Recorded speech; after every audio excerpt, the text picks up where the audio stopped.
setelahnya baru kita akan ada sesi tanya jawab. Nah, kami berharap semoga teman-teman semuanya bisa menyimak dengan baik karena ini sangat bermanfaat dan tentunya kalau ada yang bingung, ada yang kurang-kurang, silahkan ditanyakan sebanyak-banyaknya sehingga nanti teman-teman juga ngerasa bahwa wah ini aku harus bisa seperti ini atau seterusnya. Oke, narasumber yang pertama dalam sesi kali ini adalah Kak Niswi Ulfini. Nah, Kak Niswi Ulfini ini beliau adalah expert tutor untuk IELTS dan juga beliau menempuh Master of Applied Linguistics di TESOL Studies University of Queensland dan beliau nanti akan menyampaikan beberapa hal gitu ya teman-teman berkaitan dengan tips and tricks mempersiapkan IELTS, kemudian how to make an IELTS yang efektif, kesalahan-kesalahan umum dalam mengerjakan tes IELTS dan tentunya gimana sih mengoptimalkan IELTS sebagai tools untuk membuat motivation letter. Nah, ini kayaknya Kak Niswi sudah ada di antara kita bersama nih teman-teman semuanya ya. Dan kita langsung aja waktunya Kak Niswi 30 menit silahkan untuk mengeksplorasi diri. Waktu dan tempat kami persilahkan.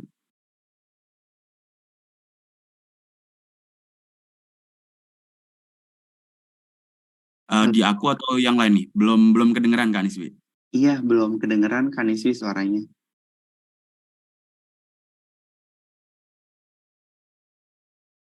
Oke, sembari nunggu Kak Niswi ya, ini aku ada pantun nih teman-teman. Oh, iya. Jalan-jalan ke Amerika, tidak lupa ke Australia. Yuk kejar impianmu jadi nyata lewat siap kuliah tentunya. Asik. Thank you, Kak Vin. Thank you. Kak Niswi gimana? Sudah ada suaranya belum? Halo. Belum ada. Ya, nggak apa-apa ya teman-teman. Ini namanya kendala teknis itu kita nggak ada yang tahu. Iya. Anyway teman-teman, terima kasih banget nih udah ada 1.892 orang yang bergabung di Wes. webinar. Udah banyak nih ya, Kak. Udah Aku banyak. aku dapat info ini pendaftarnya tuh ada dari Indonesia Timur, Indonesia Barat, gitu-gitu ya, kayak dari daerah Mana-mana Sumatera. macam-macam. Iya, banyak banget. Memang ini Mas, waktu zaman aku persiapan dulu ya di aku kan juga persiapan IELTS dan juga motivation letter. Itu memang spiritnya itu nggak boleh kendor sih ketika kita mau ngejar itu gitu. Jadi teman-teman dimanapun berada, timur, tengah, barat, itu semuanya harus punya semangat yang sama. Bahkan dulu ibarat kata domisiliku adalah di Jakarta, aku ngambil IELTS itu hampir sampai ke Jogja mas, saking-sakingnya mobilitas gitu kan. Jadi kayak ya udahlah gas aja pokoknya dimanapun. Dimana kan Iswi? Sudahkah siap? Aku lepas ininya headset. Mantap. Merdu banget kan Iswi suaranya. Aku pikir mau nyanyi loh. Bisa banget. Oke, aku mulai aja ya Kak Vin ya. Oke Kak, silahkan. Oke, aku ingin share screen sebentar.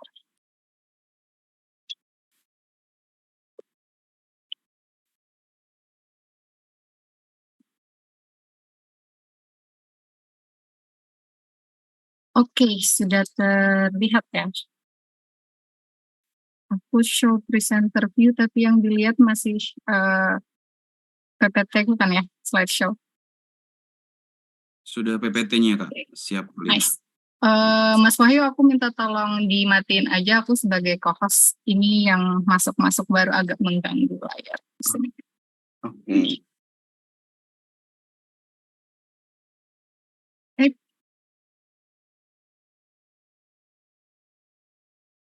Oh, nggak bisa ya Mas Wahyu?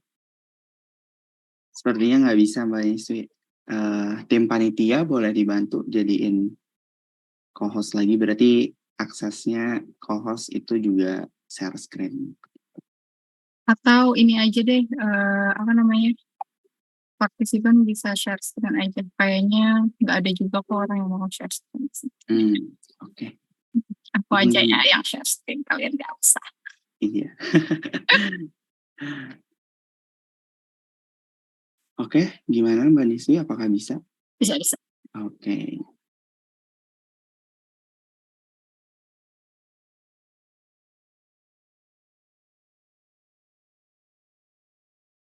Oke, terima kasih atas kesabarannya dalam menunggu ya. Mohon maaf atas kendala teknisnya. So, selamat sore semuanya dan selamat pagi juga untuk Kak Afin karena katanya masih pagi di UK ya.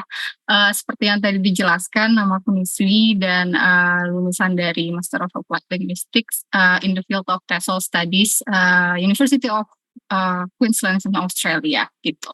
Jadi di sini selama 30 menit ini aku ingin berbagi tentang bagaimana sih gitu ya caranya untuk menyiapkan IELTS dengan efisien dan juga efektif. Kira-kira nantinya yang akan kita bahas itu ada beberapa hal. Yang pertama aku mau bahas dulu tentang IELTS in general. Kenapa sih harus dijelasin gitu ya tentang IELTS in general? Karena aku takut aja beberapa dari kalian di sini mungkin belum pernah mengambil IELTS sama sekali, jadi ya dari awal dijelasin dulu gitu ya IELTS itu apa, terus nanti tesnya akan ada apa aja gitu ya. Jadi sebelum kalian mempersiapkan diri untuk ngambil IELTS ataupun untuk kuliah ke luar negeri nanti, ada baiknya kalian tahu dulu nih IELTS itu tuh tes yang seperti apa gitu ya. Baru nanti kita akan membahas tentang kesalahan umum juga dalam pengerjaan tes IELTS dan juga bagaimana sih cara untuk menghindari kesalahan-kesalahan yang sering terjadi ini gitu ya. Kesalahan-kesalahan ini juga aku ambil berdasarkan tugas-tugas dan juga hasil yang sudah dikerjakan oleh orang-orang yang mengambil simulasi IELTS yang aku periksa gitu ya.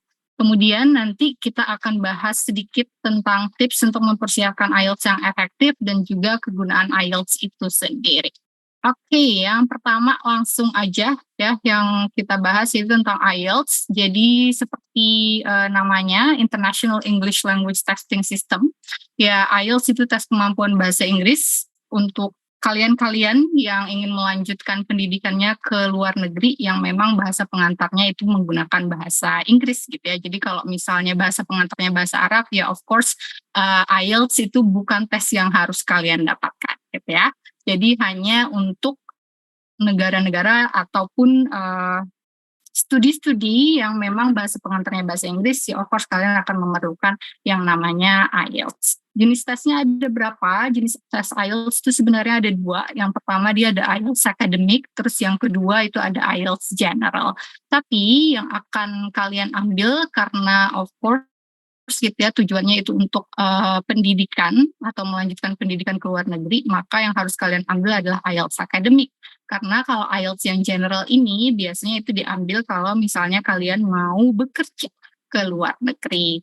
Tuh. Terus untuk keterampilan yang akan diujikan itu ada berapa? Ada 4 gitu ya. Ada listening, reading, writing, dan speaking. Jadi lumayan lebih komprehensif dibandingkan kalau kalian udah sering ngambil TOEFL nih. TOEFL yang ITP gitu ya. Karena di Indonesia kan biasanya kita cukup pakai TOEFL aja gitu ya. Nah kalau di TOEFL kan dia cuma 3 listening, reading, sama structure. Tapi kalau di IELTS sendiri dia sangat komprehensif. Jadi kemampuan produktif kalian juga akan diuji, yaitu dalam bentuk writing dan speaking begitu. Untuk format tes sendiri, mungkin beberapa dari kalian sudah tahu gitu ya bahwa sekarang ini format tes IELTS itu ada 3. Jadi kalian bisa ngambil paper based test kalau kalian lebih suka untuk coret-coret gitu ya di kertas dan kalian nggak suka ngadepin komputer. Tapi kalau misalnya kalian lebih suka atau misalnya kalian mempunyai tulisan yang jelek kayak aku gitu ya, aku tulisannya lumayan jelek, so nggak ada pilihan lain selain ngambil computer delivered test. Kenapa? Karena ya kan writingnya ngetik gitu, jadi nggak ada alasan buat orang untuk nggak paham nih tulisannya kayak gimana gitu ya. Terus yang terakhir itu ada yang namanya online test gitu. Ini format terbaru dari IELTS di mana kalian bisa ngambil tesnya dari rumah. Walaupun sebenarnya aku nggak menyarankan itu gitu ya. Kurang lebih perbedaannya seperti ini gitu ya. Jadi perbedaan format ini bedanya tuh hanya di tempat biasanya sama media yang digunakan dan juga durasi hasil tes gitu. Jadi kalau paper based biasanya itu 14 hari gitu ya, tapi kalau computer delivered sama online test ini bisa 5-7 hari aja gitu. Sama tempatnya kalau computer delivered itu ya otomatis kalian ke tempatnya gitu ya, datang ke penyedia IELTS-nya baik British Council, IDP gitu ya, Tapi kalau online test itu kalian bisa di rumah aja. Cuman kenapa aku nggak nyaranin online test, karena ya di rumah gitu ya, agak tidak kondusif ininya, suasananya. Sedangkan kan kalian lagi tes IELTS kayak gitu, yang memerlukan konsentrasi penuh gitu. Oke, kemudian singkat aja mengenai apa yang akan kalian dapatkan di IELTS Academic. Yang pertama, itu nanti kalian akan mendapatkan yang namanya listening sections gitu ya. Rata-rata waktunya sebanyak 30 menit. Soalnya itu adalah ada 40, biasanya dibagi menjadi 4 bagian. Bagian pertama dan kedua biasanya tentang kehidupan sosial, ketiga dan keempat itu tentang academic life gitu ya. Jenis soalnya beragam. Kemudian setelah selesai listening biasanya ada break 5 menit, habis itu langsung reading, waktunya 60 menit, soalnya sama 40, teksnya ada 3 biasanya, soalnya juga beragam. Kemudian setelah selesai reading kalian akan langsung dilanjut gitu ya sama writing, waktunya sama reading 60 menit, soalnya ada 2, kalian diminta untuk nulis report dan juga nulis essay. Dan kemudian biasanya tergantung jadwal availability dari penyedia IELTS-nya atau jadwal yang kalian pilih, kalian akan mendapatkan yang namanya speaking gitu. Jadi untuk speaking sendiri waktunya ada 11-14 menit, soalnya itu biasanya terbagi menjadi 3 ya. Yang pertama itu pertanyaan tentang diri kalian sendiri, jadi lumayan mudah. Kemudian yang kedua biasanya mereka akan akan meminta kalian untuk berbicara selama 2 menit, seperti presentasi gitulah ya, gitu, tapi nggak ada PowerPoint-nya. Terus kalian biasanya dikasihin topik sama mereka. Terus yang terakhir itu ada discussion questions, jadi biasanya si pengujinya gitu ya, atau examinernya akan nanya mengenai topik yang udah kalian bahas di part kedua gitu. Nah itu untuk yang speaking gitu ya. Jadi itu singkat tentang IELTS. Selanjutnya yang paling penting kita bahas satu persatu gitu ya.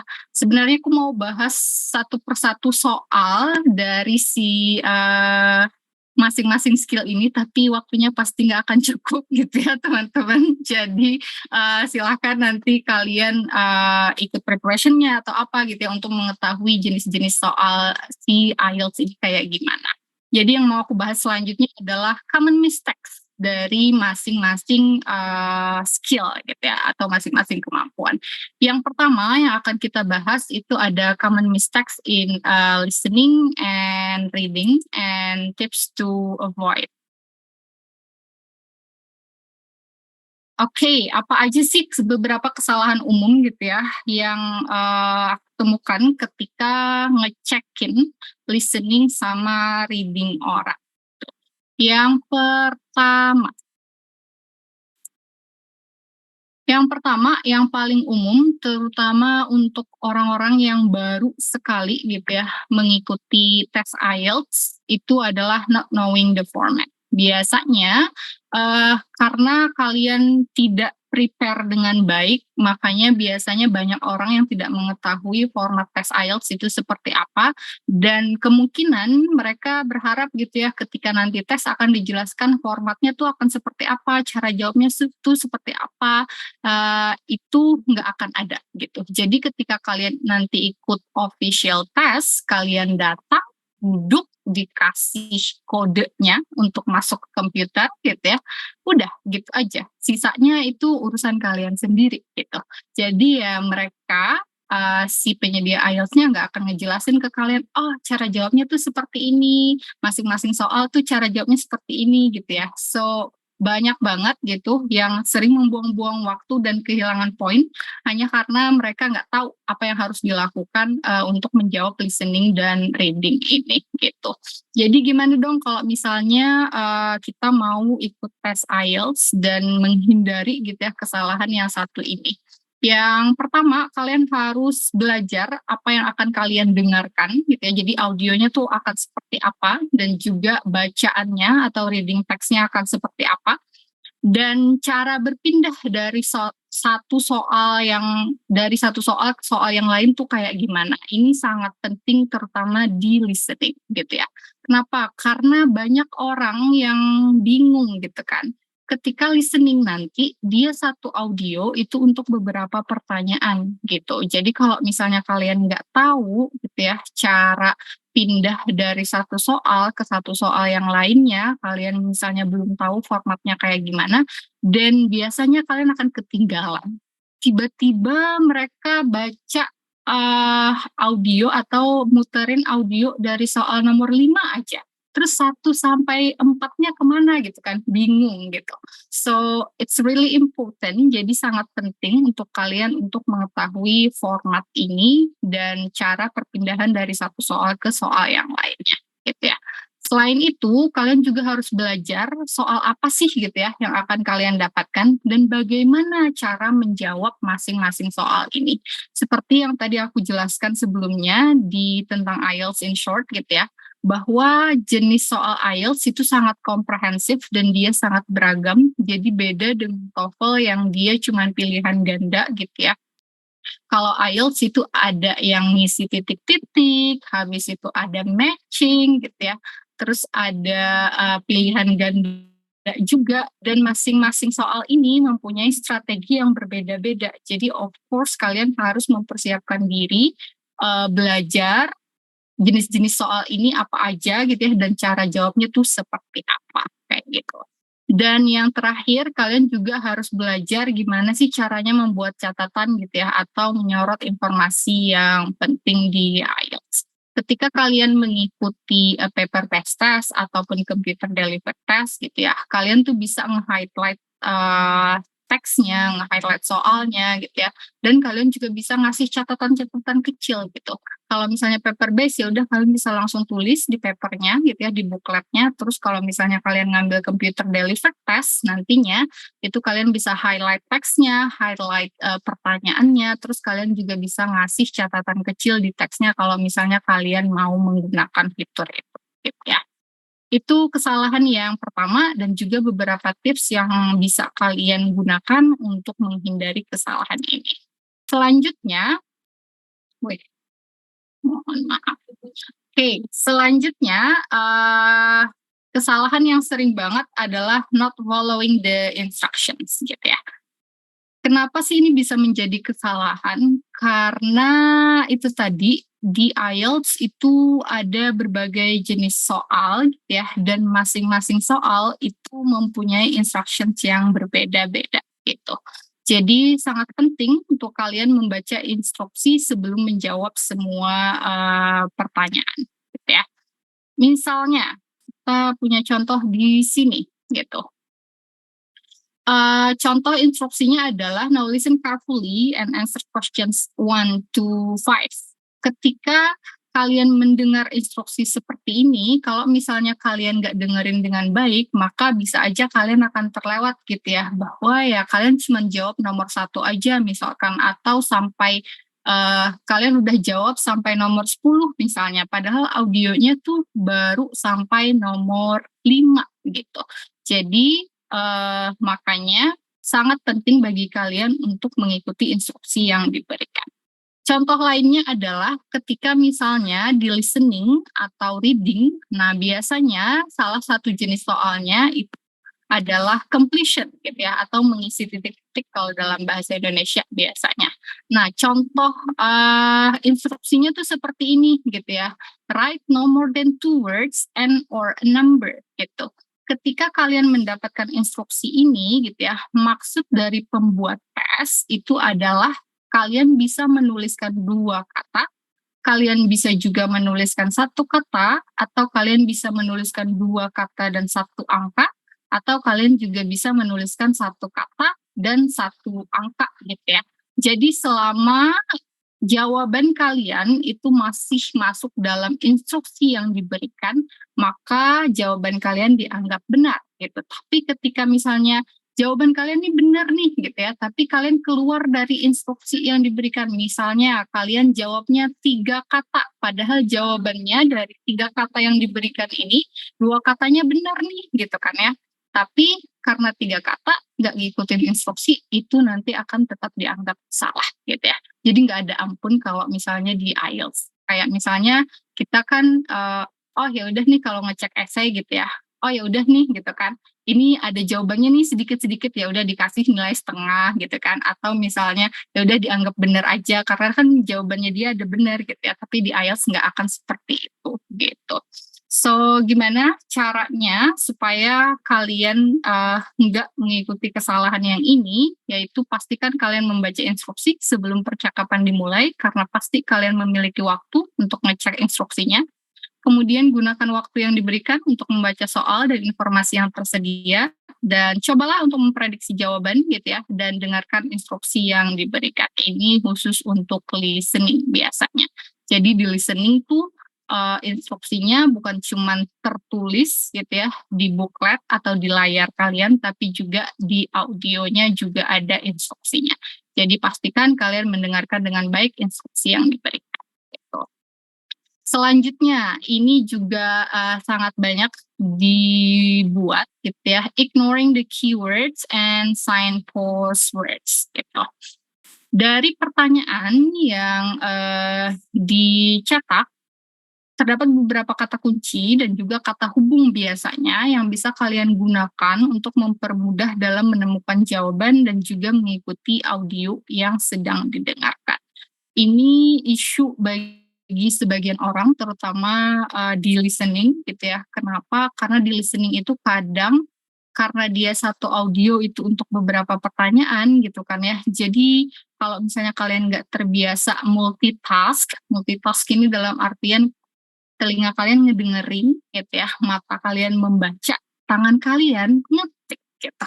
So you have to do that on IELTS gitu kan. Nah, ketika misalnya kalian nggak terbiasa, itu akan susah banget. Jadi, salah satu cara gitu ya, yang memudahkan kalian untuk menjawab listening biasanya adalah mengenali signpost yang tersedia di audionya, sehingga itu akan memudahkan kalian dalam melakukan multitask di listening gitu. Jadi untuk menghindari ini, kalian bisa mencari kata kunci dalam pertanyaan, terus garis bawahi dan dengarkan baik-baik di bagian itu, atau temukan kalimat atau paragraf yang memuat kata itu kalau misalnya untuk reading. Kemudian temukan kata hubung yang terdapat di pertanyaan untuk mengetahui gitu ya informasi yang akan didiskusikan selanjutnya. Biasanya yang akan saya lakukan adalah nge-highlight soalnya, karena saya ngambilnya komputer gitu ya, so I will say highlight soalnya gitu. Jadi akan mempermudah kalian kalau misalnya, oh dia udah bahas ini nih gitu ya, oh berarti kalian udah tahu bahwa ya bahasan ini tuh udah selesai gitu. Ketika misalnya dari bahasan ini kalian nggak tahu jawabannya apa gitu ya, ya udah move on aja gitu kan ke soal yang selanjutnya gitu. Karena ya udah pasti kalian nggak akan dapat gitu kan isinya apa gitu. Kemudian gunakan kata hubung yang terdapat di teks untuk mengetahui arti dari kalimat atau paragraf tersebut. Ini untuk reading gitu ya. Biasanya ada kata-kata hubung tertentu yang bisa kalian gunakan untuk mengetahui artinya apa gitu. So ini kesalahan yang ketiga. 18 menit. Lanjut. Oke, ini yang paling banyak terutama untuk soal-soal listening dan reading yang dia memerlukan menulis jawabannya gitu ya. Jadi spelling. Banyak dari kita yang kehilangan poin hanya karena salah menulis ketika diminta untuk menuliskan jawaban dari apa yang didengar ataupun apa yang kalian baca. Masalahnya adalah gitu ya, kalian salah satu huruf aja itu tidak termaafkan gitu. Salah satu huruf itu misalnya kayak gimana gitu ya. Seperti di sini misalnya gitu ya, jawabannya tuh harusnya personal assistant, tapi kalian salah tulis. S-nya tuh kelebihan gitu ya di sini. Harusnya kan S yang kedua itu satu aja. Nah ini akan dianggap salah gitu ya, walaupun jawabannya benar. Atau kesalahan yang lainnya biasanya dalam penulisan singular dan juga plural, ketika misalnya jawabannya harusnya window displays with S, tapi kalian cuma menuliskan window display aja, maka otomatis jawaban kalian akan dianggap salah gitu ya. Jadi ini yang paling banyak biasanya. So kayak gimana kalau misalnya untuk mengatasi gitu ya kesalahan dalam spelling ini, ya otomatis kalian harus cek jawaban sebelum mengumpulkan. Biasanya untuk listening ini kalian punya waktu 2 menit kalau kalian ngambil yang komputer gitu ya, yang bisa digunakan untuk cek semua jawaban apakah kalian sudah menuliskan jawaban kalian dengan benar tuh, atau masih ada yang salah spelling gitu. Kemudian pastikan kalian menggunakan kata yang terdapat dalam teks atau audio, jangan mencoba mengubah bentuk kata. Dan biasanya grammar juga bisa membantu kalian kalau misalnya kalian ragu apakah kata yang kalian dengar tuh ada S-nya atau nggak ada ya gitu. Nah, biasanya kemampuan kalian dalam memahami struktur bahasa Inggris itu bisa membantu kalian untuk menebak, oh ini ada huruf E-nya nih di depannya, jadi nggak mungkin dong dia pakai yang plural gitu ya, karena kan E itu hanya untuk yang singular aja misalnya. Ya udah, berarti walaupun kalian ragu-ragu tadinya apakah dia pakai S atau enggak, karena bantuan grammar ini, otomatis kalian tahu bahwa ini nggak mungkin yang plural, ini harus singular. Ya. Selanjutnya ini yang lumayan banyak juga, choosing the wrong words gitu ya, memilih kata yang salah, dan ini yang paling membuat frustasi peserta tes biasanya. Kenapa? Karena ya kalian tahu jawabannya apa gitu kan ya, tapi kata kita salah milih kata aja gitu. Misalnya kayak gini, instruksinya adalah write one word only to complete the form, gitu kan. Terus pertanyaannya kayak gini, recruitment process, titik-titik, terus ada proses di belakangnya. Yang kalian dengar misalnya adalah rigorous recruitment. Gitu. Terus kalian bingung, di antara dua ini, yang mana sih gitu kan ya, yang harus kalian pilih.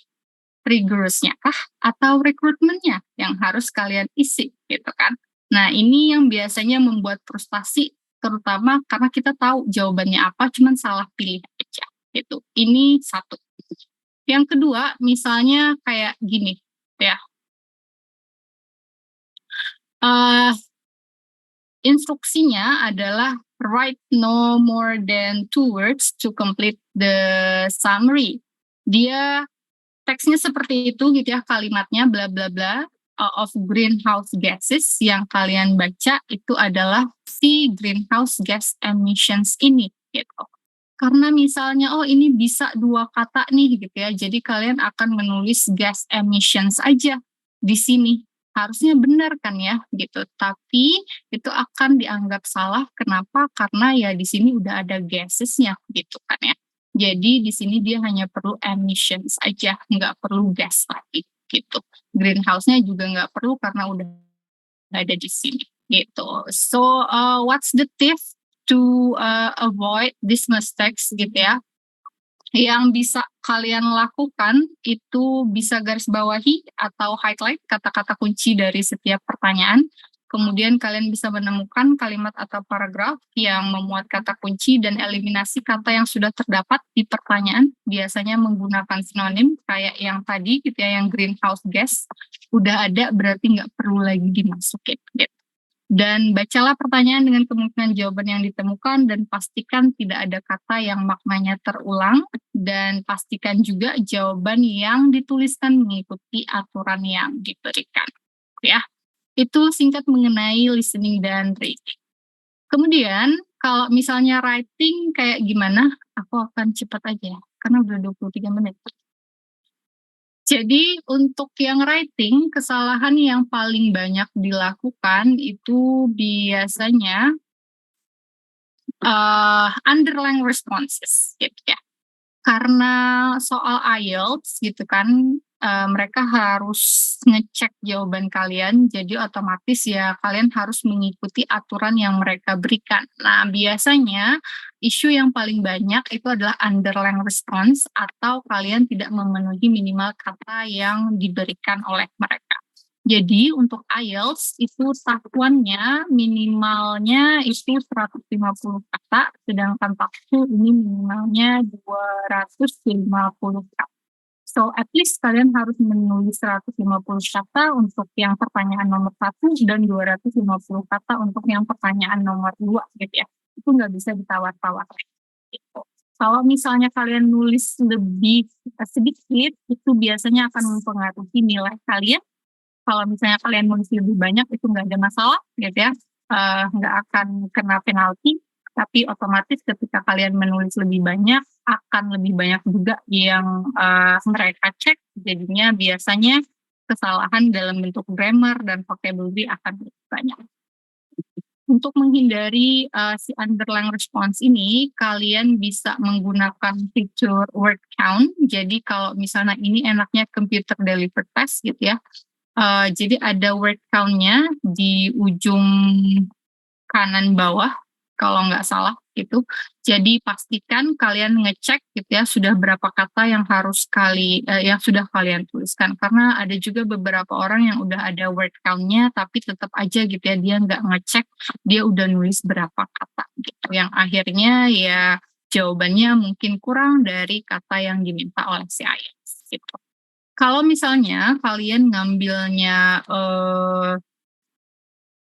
paper based, maka yang bisa kalian lakukan adalah estimasi jumlah kalimat gitu. Jadi diestimasi aja, biasanya kalau misalnya kalian nulis 10 kalimat, itu kata yang kalian tulis itu berapa, karena agak wasting time banget gitu ya, kalau misalnya kalian harus menuliskan, kalian harus ngitung gitu, berapa kata yang sudah kalian tuliskan selama tes official gitu. Oke, selanjutnya ada missing key features or parts. Seperti yang tadi dijelaskan gitu ya, ada beberapa jenis pertanyaan yang terdapat di soal-soal IELTS writing, dan masing-masing pertanyaan memerlukan jawaban yang berbeda-beda gitu. Misalnya di sini ada pertanyaan gitu ya, di sini ada isu atau topiknya, terus di sini ada pertanyaan bahwa kalian harus discuss both these views and give your opinion. Kalau misalnya kalian dapat pertanyaan ini, maka yang harus kalian lakukan di IELTS essay-nya adalah satu, kalian harus menuliskan introductions of course gitu ya. Terus main body paragraf pertamanya kalian harus menuliskan tentang topik satu, yang mana people think that wild animals shouldn't be kept in zoos gitu ya. Terus di paragraf ketiganya kalian harus menuliskan lagi kenapa others believe that there are good reasons for having zoos kayak gitu. Baru di paragraf akhir kalian menuliskan tentang opini kalian kayak gitu. Jadi tiga ini, topik 1, topik 2, sama opini kalian itu harus ada di esainya. Kalau misalnya salah satu nggak ada, maka nilai kalian akan berkurang gitu.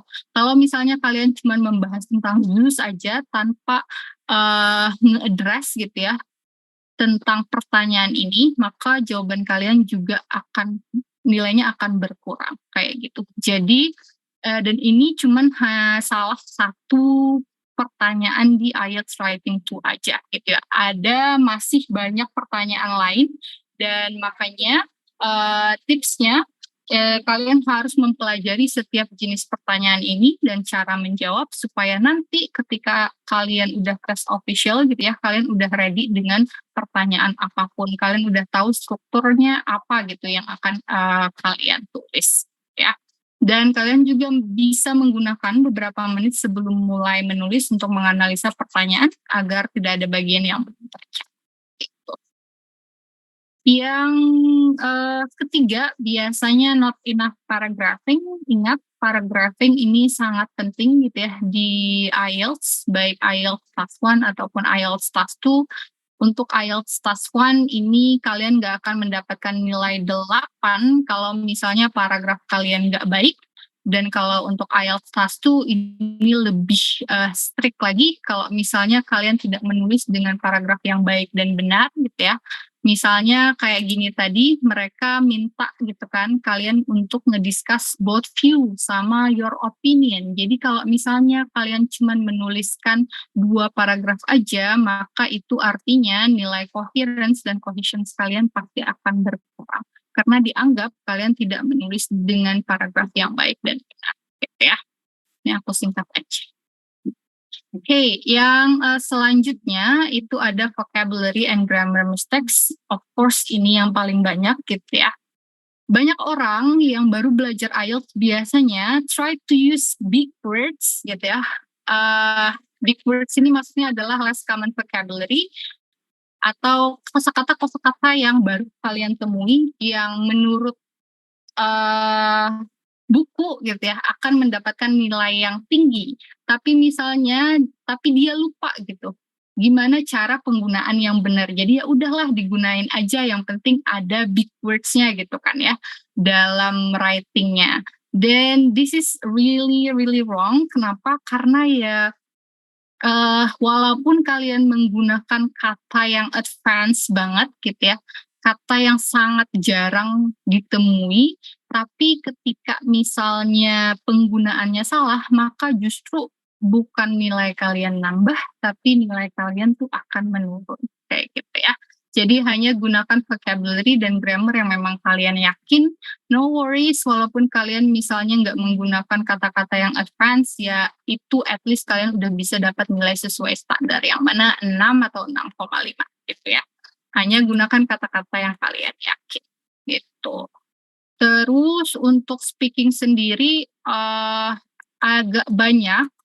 Jadi biasanya yang paling banyak itu adalah giving short answers with a low voice and lack of confidence. Banyak dari kita memang karena bahasa Inggris bukan bahasa utama kita gitu ya, jadi ya otomatis kita biasanya agak nervous dan agak tidak percaya diri dengan kemampuan kita.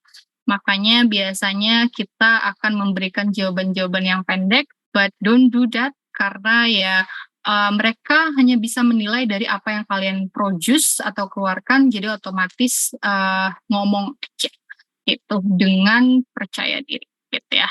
Terus yang kedua ada parroting the questions and repeating the same words. Ini maksudnya adalah kalian mengulang pertanyaan yang diberikan, walaupun misalnya kelihatannya baik gitu ya, tapi sebenarnya itu akan mengurangi nilai karena dianggap kalian tidak bisa nge-paraphrase apa yang mereka tanya. Terus ada incorrect vocabulary and grammar, dan poor pronunciation and flat intonations. Jadi ketika nanti kalian berbicara gitu ya di speaking, walaupun dia terkesan seperti tanya jawab, jangan juga gitu ya menggunakan intonasi yang flat aja gitu, kayak datar aja jawabnya gitu. Jadi coba gunakan intonasi naik turun kayak gitu ya, dan gunakanlah pronunciation yang bisa dipahami gitu.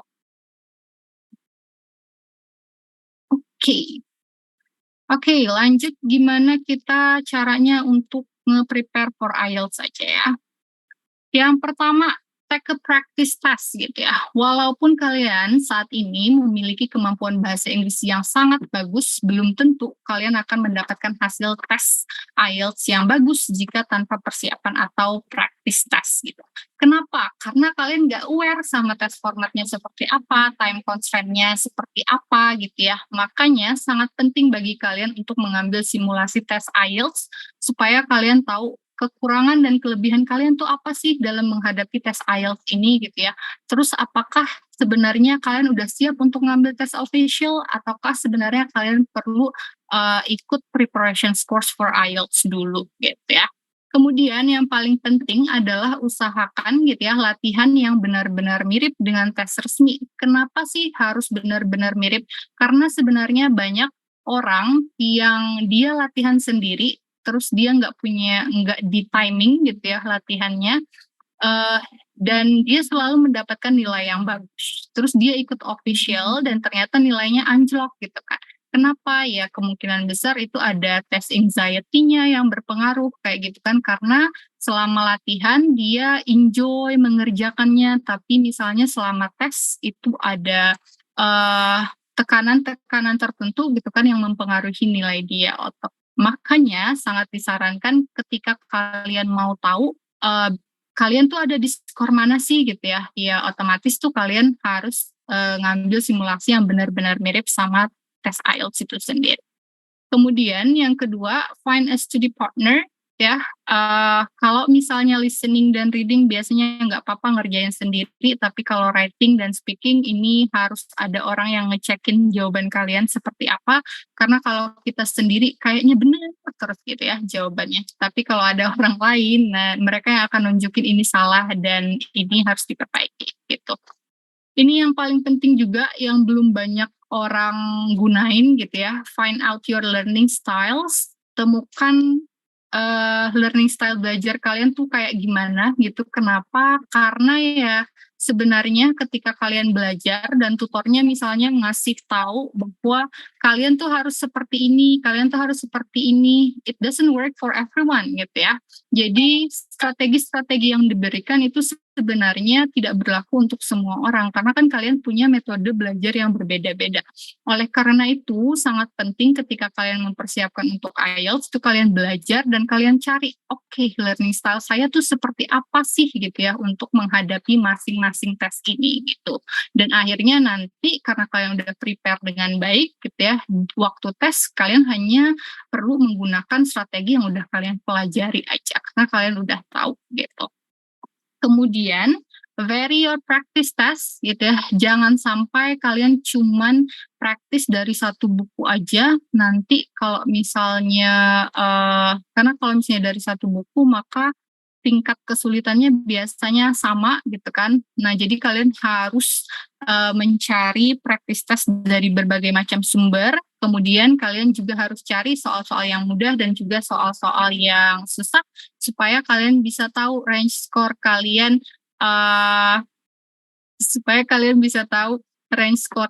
gitu ya. Kalau misalnya kalian dapat nilai soal yang mudah tuh skornya di mana, terus kalau misalnya yang susah tuh skor kalian ada di mana gitu.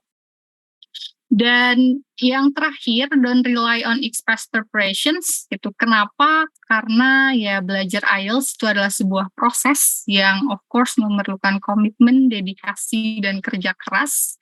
Kalau misalnya berdasarkan hasil penelitian gitu ya, rata-rata sebenarnya kita hanya bisa menaikkan 0,5 band aja dalam waktu 3 bulan gitu. Tapi of course itu berdasarkan kemampuan bahasa Inggris kalian gitu ya. Jadi durasi belajar itu akan disesuaikan dengan kemampuan bahasa Inggris kita saat ini dan juga target skor IELTS yang akan kalian capai gitu ya. So memang agak sangat lumayan berat gitu ya untuk menyiapkan IELTS. Yes, of course kalau misalnya kalian cuma menyiapkan IELTS hanya untuk mendapatkan skor itu sendiri tentu akan sangat berat untuk kalian sendiri.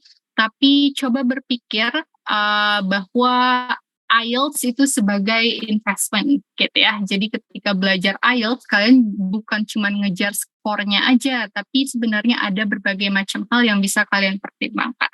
Yang pertama, ketika kalian belajar IELTS, of course kalian juga akan membantu untuk meningkatkan kemampuan berbahasa Inggris kalian gitu kan ya.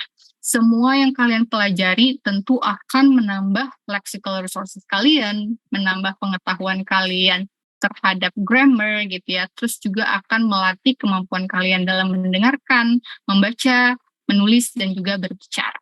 Yang kedua, sebenarnya belajar IELTS itu akan menyiapkan diri kalian untuk menghadapi perkuliahan di luar negeri. Karena saya sendiri gitu ya, saya ngikutin preparation course selama 3 bulan sebelum mengambil IELTS, dan saya ngerasain banget karena tugas kami gitu ya di anak-anak sosial tuh kebanyakannya essay gitu. Jadi ya preparation yang saya lakukan di IELTS itu sangat membantu dalam menulis essay ini gitu. Karena ya dari latihan-latihan menulis di kelas itu kita jadi terbiasa gitu. Dan yang terakhir ini yang berhubungan sama motivation letter yang setelah ini akan dibahas. Tentu ketika kalian belajar IELTS otomatis kalian tahu gimana cara menulis dengan baik dan benar gitu ya. Dan nantinya itu akan membuat kalian lebih mudah dalam menuliskan argumen saat menulis motivation letter itu sendiri. Oke. Demikian dari aku. Terima kasih Kak Afin sudah memberikan 5 menit tambah. Aku kembalikan ke Kak Afin. Oke, thank you Kak Niswi. Tadi luar biasa banget ya.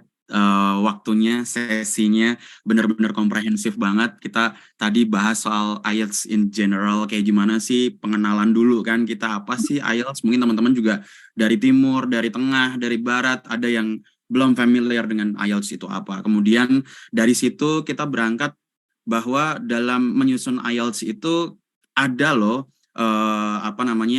contoh-contoh yang mungkin bisa kita lihat sebagai kesalahan umum yang sebenarnya itu bisa terjadi oleh siapapun, Tapi kalau kita bisa identifikasi lebih awal, tentu itu akan jadi lebih baik lagi ketika kita ngambil IELTS. Ini teman-teman udah dapat privilege duluan nih ketimbang yang lainnya gitu, karena teman-teman udah bisa identifikasi kesalahan-kesalahan umum di IELTS itu apa.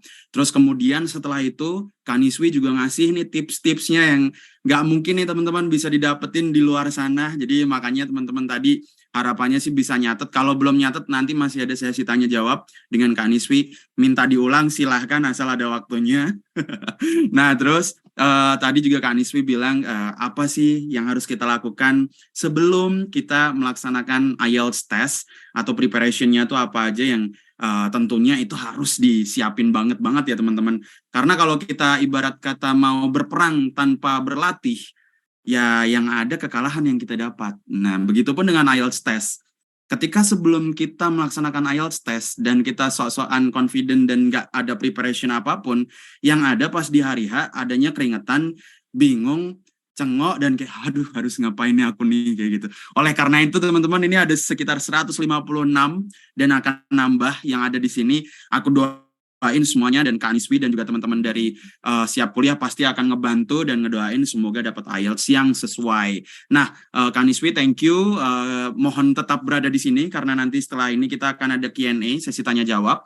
Dan selanjutnya sudah ada di antara kita juga salah satu narasumber yang nggak kalah kerennya, Kak Indah Safira. Yang bersangkutan adalah expert tutor di Siap Kuliah. Jadi teman-teman kalau seandainya nanti mau join atau bergabung di Siap Kuliah, bakalan ketemu Kak Indah Safira juga nih, yang akan berlalu lalang membantu teman-teman semuanya. Selain expert tutor, Kak Indah juga education consultant at World Bank. Wow, banknya udah Bank Indonesia, bukan Bank Indonesia lagi nih teman-teman, tapi Bank Dunia gitu kan. Ibarat kata nih kalau seandainya semesta punya bank, wah Kak Indah ini jadi konsultan di Universe Bank gitu ya. Bank semesta. Anyway, Kak Indah juga merupakan graduate dari Master of Education degree from International Education Policy Program at Harvard University. Teman-teman, waduh, bener-bener luar biasa banget ya hari ini ya. Kayak aku aja kalau seandainya nggak jadi moderator, pasti juga akan ikut gitu. Untungnya jadi moderator, jadi kan bisa ngedengerin sambil belajar, siapa tahu ada ilmu yang bisa kita dapetin. Dan tentunya teman-teman semuanya juga akan mendapatkan ilmu yang sama gitu, yang akan dibagikan oleh Kak Indah ataupun tadi oleh Kak Niswi. Dan dalam sesi ini, Kak Indah akan membahas beberapa hal yang tentunya juga sangat bermanfaat ya untuk kita semuanya teman-teman. Hal-hal tersebut seperti kita, ini yang ditunggu-tunggu juga selain IELTS adalah how to make a good motivation letter gitu kan. Strategi penulisan motivation letter untuk akhirnya kita submit ke kampus ataupun beasiswa itu yang bagus itu seperti apa, yang dilirik itu kayak gimana. Terus kemudian pemilihan diksi atau kalimat-kalimat yang kira-kira cocok untuk motivation letter itu yang apa sih gitu kan. Dan apakah tulisannya itu perlu terlihat seolah-olah seperti native atau enggak, itu kan nanti akan didiskusikan oleh Kak Indah ya. Dan yang menjadi menarik adalah teman-teman nanti ada dikasih kesempatan untuk mungkin ada contoh motivation letter yang bisa kita lihat atau kita bahas bareng-bareng. Nah, oleh karena itu, tanpa berpanjang-panjang lagi, dan Kak Indahnya juga sudah ada di sini teman-teman, ini kami persilahkan 35 menit Kak, waktunya untuk paparan, dan setelah itu baik Kak Niswi ataupun Kak Indah nanti akan diberikan waktu bareng-bareng untuk kita akan ada sesi tanya jawab. Baik, waktu dan kesempatan kami persilahkan kepada Kak Indah.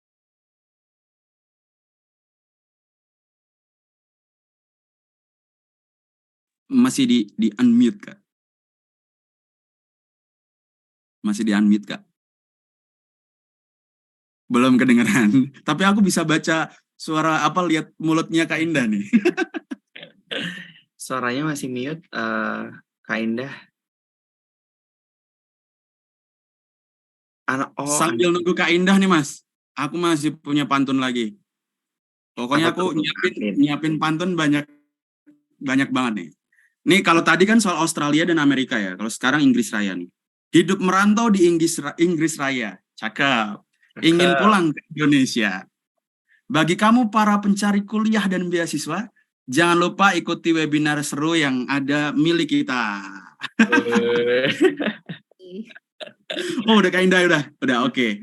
Oke. Baik, silakan Kak Indah. Makasih Kak Afin, aku mulai aja ya. Jadi 35 menit dari sekarang. Ini udah kayak ikut Master Chef nih, deg-degan, takut kurang waktunya. Oke, selamat sore teman-teman. Ya ada sekitar 159 nambah ya Kak Afin ya.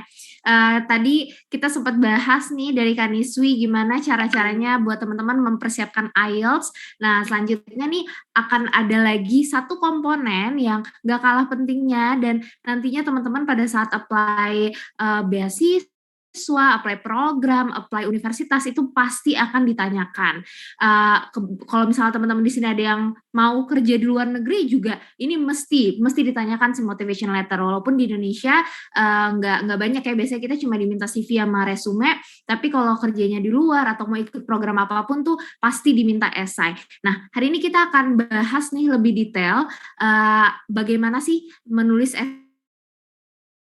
yang benar gitu ya, atau beberapa tips dari aku. Nah, mungkin sebelumnya kenalan dulu kali ya. Tadi udah dikenalin Kak Afin sedikit, cuma nama aku Indah Syafira. Aku lumayan aktif di sosial media. Ini ada Instagramku Indah Syafira, dan di YouTube aku suka bagi informasi tentang beasiswa, tentang pendidikan, opini tentang pendidikan. Kebetulan aku saat ini juga sebagai konsultan pendidikan atau peneliti di dunia pendidikan.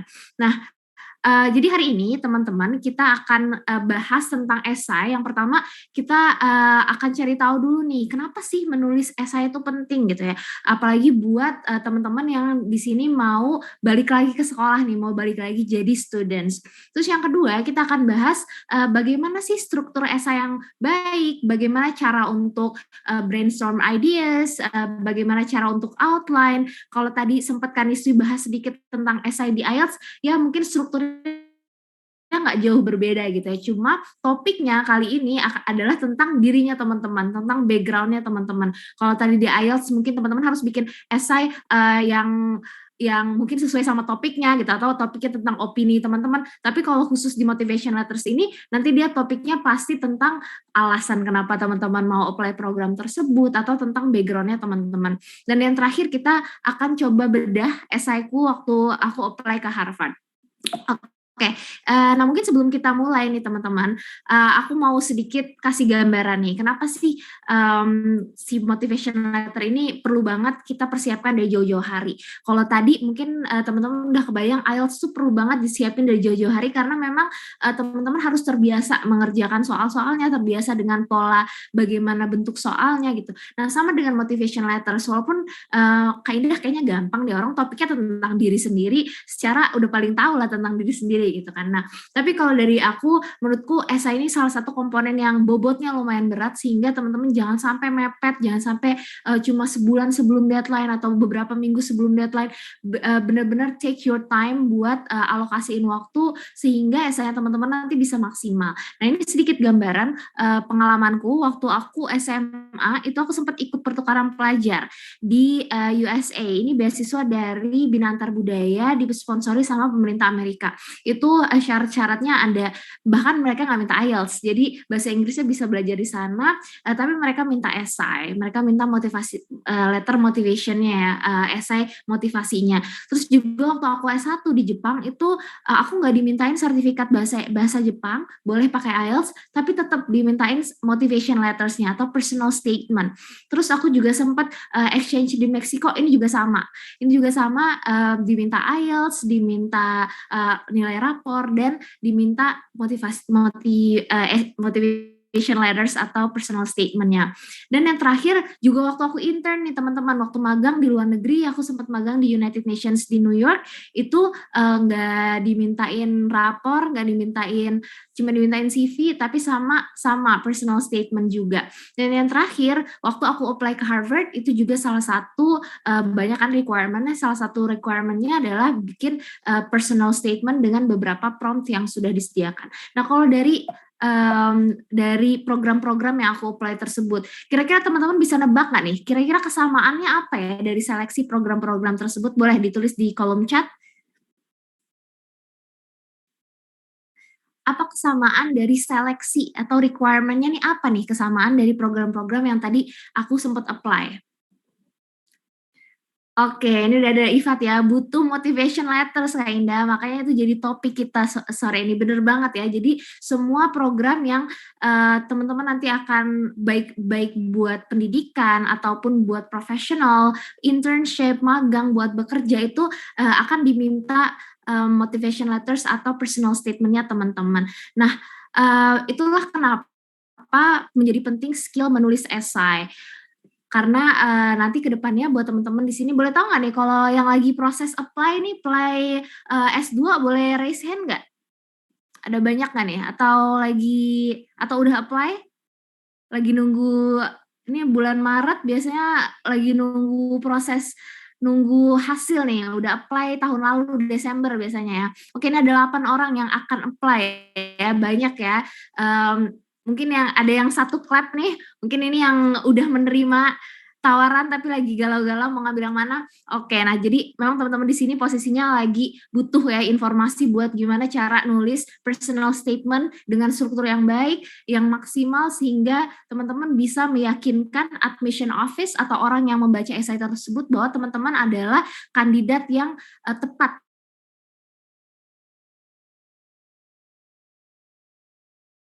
Aku bahas ya. Jadi kenapa sih menulis esai itu merupakan skill yang penting nih buat mahasiswa atau buat students. Yang pertama, melalui esai gitu ya, melalui teman-teman nulis di motivation letter ya teman-teman, itu teman-teman dapat kesempatan to tell your stories.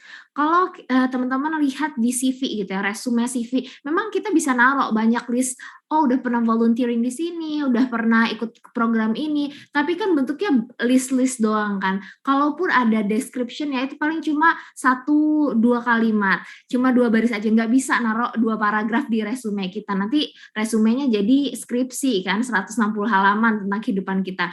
Nah jadi memang ajang teman-teman atau kesempatan teman-teman buat cerita tentang episodenya teman-teman, tentang kegiatan yang teman-teman mau highlight itu ya di esai ini, di motivation letternya teman-teman. Dan yang kedua, it's a great way to communicate your ideas. Jadi beberapa esai motivation letters buat ke beberapa universitas tergantung jurusannya itu kadang suka diminta topik yang bukan tentang dirinya teman-teman, misalnya topik tentang isu bagaimana pendapat teman-teman, opininya teman-teman, atau topik risetnya teman-teman gitu. Jadi melalui esai ini teman-teman jadi ada kesempatan juga buat menceritakan idenya teman-teman. Bagaimana teman-teman bisa menulis, bisa membangun opini, bisa punya ide, yaitu dari tulisan. Dan yang terakhir, writing express your thinking skills. Kenapa ini menjadi penting? Tadi Kak Niswi sempat bilang tuh, apalagi teman-teman di sini yang mau sosial, itu nanti 90% tugasnya tuh ya menulis esai teman-teman. Writing skill tuh jadi sangat-sangat penting sebelum teman-teman berangkat ke sana gitu. Jadi dari perspektif admission office universitasnya pun mau melihat nih anak bisa nggak masuk ke dunia akademia gitu. Apakah dia punya critical thinking skills? Apakah dia punya writing skills yang oke? Apakah dia bisa menjelaskan idenya dengan baik? Nah itu bisa tergambarkan dengan esai yang strukturnya bagus, yang rapi, yang bebas dari grammar mistakes, error, ataupun typo-typo gitu, itu bisa tergambarkan lewat esai kita. Jadi esai ini menjadi sangat penting karena menjadi kesempatan kita untuk untuk menjual diri gitu kali ya, menjual diri bahwa ini loh saya adalah kandidat yang tepat, saya bisa loh S2 atau S3 di universitas kamu karena saya mempunyai kemampuan berpikir yang baik, karena saya mampu beropini, saya mampu untuk menjelaskan ide saya gitu. Jadi ini ajangnya teman-teman untuk menunjukkan sisinya teman-teman sehingga bisa meyakinkan si admission office atau orang yang akan memilih teman-teman untuk masuk ke program tersebut. Nah itu tadi kenapa ini menjadi sangat penting. Nah kita masuk ke sesi yang kedua, yaitu gimana nih sekarang caranya. Oke, sekarang udah paham bahwa penting untuk melatih menulis esai dari sekarang. Walaupun Kak Indah aku apply-nya kayaknya masih mau tahun depan deh. Jadi masih ada 6 bulan nanti aja deh gitu. Nah ini teman-teman jangan sampai mepet-mepet yang aku bilang tadi. Dimulai dari sekarang gitu, dimulai untuk brainstorm untuk gimana nih strukturnya dipikirin dari sekarang. Nah, gimana caranya? Jadi ini ada beberapa guidance buat teman-teman menulis motivation letter. Mungkin sebelumnya boleh nih raise hand yang udah pernah nulis, baik itu untuk kerja ataupun program magang ataupun untuk lanjut untuk kuliah di luar negeri. Ada yang pernah menulis motivation letters? Oke, ini ada 2 orang yang tunjuk tangan, ada Kak Nyoman, ada Kak Hilmi, Kak Afif, Kak Vera. Oke, lumayan banyak ya udah pernah menulis motivation letters. Nah, ini ada beberapa step-step yang bisa kita lakukan untuk memudahkan proses menulis ini. Yang pertama itu read and understand the question atau the prompts. Nah, ini penting sekali teman-teman. Jadi pastikan bahwa aku nggak ada nih contoh promptnya ya, tapi teman-teman bisa Google contoh prompt masuk Harvard University atau Stanford itu seperti apa. Biasanya mereka tuh bertanya promptnya, biasanya nanya ceritakan tentang background kamu dan mengapa background itu relevan untuk bidang studi yang ingin kamu tuju, atau kadang ditanya tentang alasan kamu ingin masuk ke program ini gitu-gitu. Nah, pastikan teman-teman meng-unpack gitu ya, unpack promptnya dengan baik gitu. Misalnya di promptnya ada 1 kalimat full, ada beberapa pertanyaan di prompts itu, teman-teman pastikan isi esainya nanti mungkin sekitar 300 sampai 500 kata itu benar-benar menjawab pertanyaan, jangan kemana-mana gitu. Nah, ini step pertama banget, pastiin teman-teman benar-benar paham promptnya apa. Pastiin teman-teman paham apa yang ditanya gitu, jangan sampai nggak nyambung prompt sama isinya. Dan yang kedua adalah teman-teman brainstorm ideas. Nah, ini juga setelah udah paham nih promptnya nanya apa, berarti saya harus ngasih tahu tentang background saya harus ngasih tahu kenapa background ini relevan dan bisa berkontribusi untuk institusinya, dan saya harus kasih tahu kenapa program ini tepat untuk saya. Nah, misalnya udah tahu apa yang ditanya. Langkah selanjutnya adalah teman-teman mulai brainstorm, mulai cari-cari ide nih, strukturnya mau seperti apa gitu. Terus selanjutnya mulai di outline. Nah, nanti kita lebih detailnya akan dilanjutkan di slide-slide berikutnya. Ini sekilas aja, mulai dibikin bullet point-nya, alurnya mau seperti apa, ceritanya mau mulai dari mana. Terus juga write and draft with structure. Nah, ini juga penting teman-teman.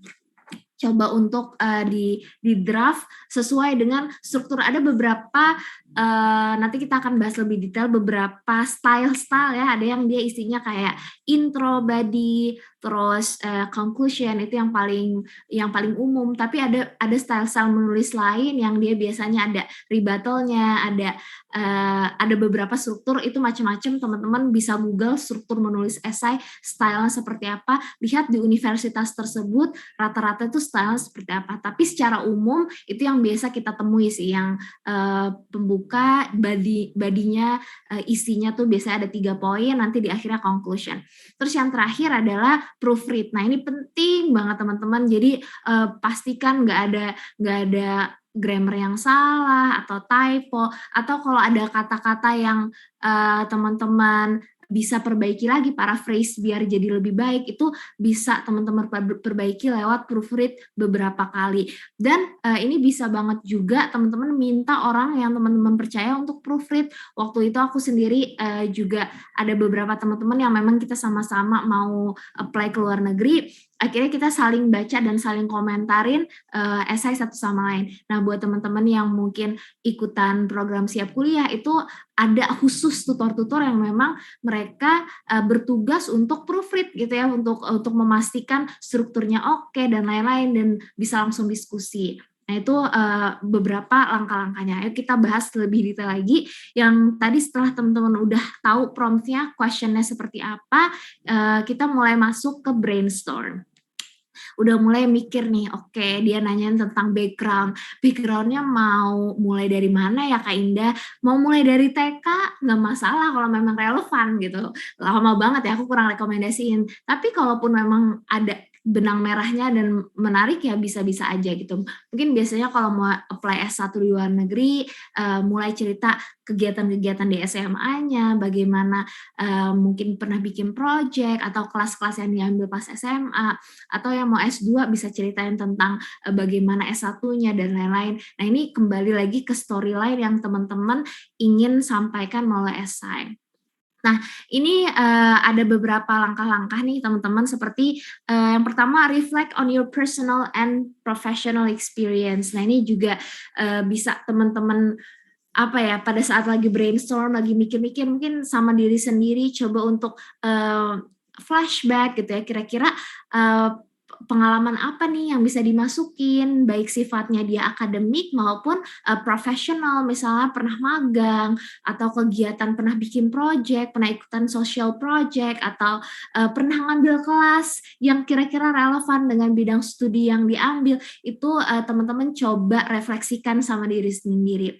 Terus selanjutnya adalah tell your accomplishment, hobbies, interests, and show them your experience with a structured and descriptive essay. Nah, ini juga penting teman-teman. Tadi kita udah tahu bahwa CV bisa ngelis apa kegiatan kita, atau accomplishment, atau misalnya lomba-lomba yang teman-teman pernah menang, atau reward yang teman-teman pernah dapat, itu memang bisa ditaruh di CV. Tapi teman-teman bisa jelasin lebih detail, bisa tell the stories, tell one of the episode, itu ya melalui esai. Nah, coba teman-teman pikir-pikir nih, nggak melulu harus akademik loh teman-teman. Jadi ya akademik bagus, misalnya pernah mendapatkan penghargaan, atau pernah ikut lomba menang, seperti itu oke gitu. Tapi kadang juga yang sifatnya hobi atau interest juga bisa menarik diceritakan gitu. Jadi ini penting buat teman-teman pikirin tuh, pokoknya yang garis bawahnya adalah ini nggak melulu akademik gitu, bisa berbagai macam hal. Kalau dia menarik, bisa banget teman-teman masukin di esainya. Terus juga teman-teman selain brainstorm sama diri sendiri, aku tuh suka nyaranin orang-orang tuh buat brainstorm sama orang terdekat dan orang yang nggak terlalu dekat. Orang terdekat teman-teman itu pastinya bisa melihat suatu hal yang memang dia karena sudah dekat sama teman-teman, udah tahu apa yang selama ini teman-teman lakukan. Misalnya teman dekat pada saat SMA, dia bisa ngasih ide dia, oh lu kan pernah bikin project ini, atau lu kan ikut ekskul ini, atau lu jadi ketua acara pensi, kenapa nggak di-mention aja. Tuh bisa kita dapetin dari orang-orang sekitar. Nah, penting juga buat orang-orang yang nggak terlalu kenal kita nih, gitu. Karena ada beberapa cerita atau hal-hal yang menurut kita kayak ya udahlah biasa aja, kayaknya nggak usah ditulis di esai. Tapi ternyata kalau didengerin sama orang lain itu jadi hal menarik gitu. Nah, ini sering banget gitu terjadi. Aku sendiri pun juga mengalami hal seperti itu waktu aku lagi brainstorm kira-kira mau nulis apa. Aku bilang, aku tuh dulu SMA pernah bikin project ngajar bahasa Inggris di perkampungan sekeliling asramaku waktu SMA di Anyar. Terus tapi aku rasa itu kayak nggak menarik gitu loh, soalnya kayaknya proyek-proyek mengajar tuh semua orang melakukan itu kan nggak menarik. Tapi ternyata aku ngobrol itu sama temenku yang bukan orang Indonesia, dia bilang itu menarik banget, jarang orang bisa datengin pulau terpencil, pulau terisolasi, itu kan itu bisa jadi menarik tuh ceritanya, kamu nyeritain hal-hal seperti ini, gini. Itu aku dapetin idenya tuh dari aku ngobrol sama orang yang nggak terlalu kenal aku, orang yang konteks culture-nya berbeda sama aku gitu. Jadi kadang hal yang menurut kita biasa aja deh,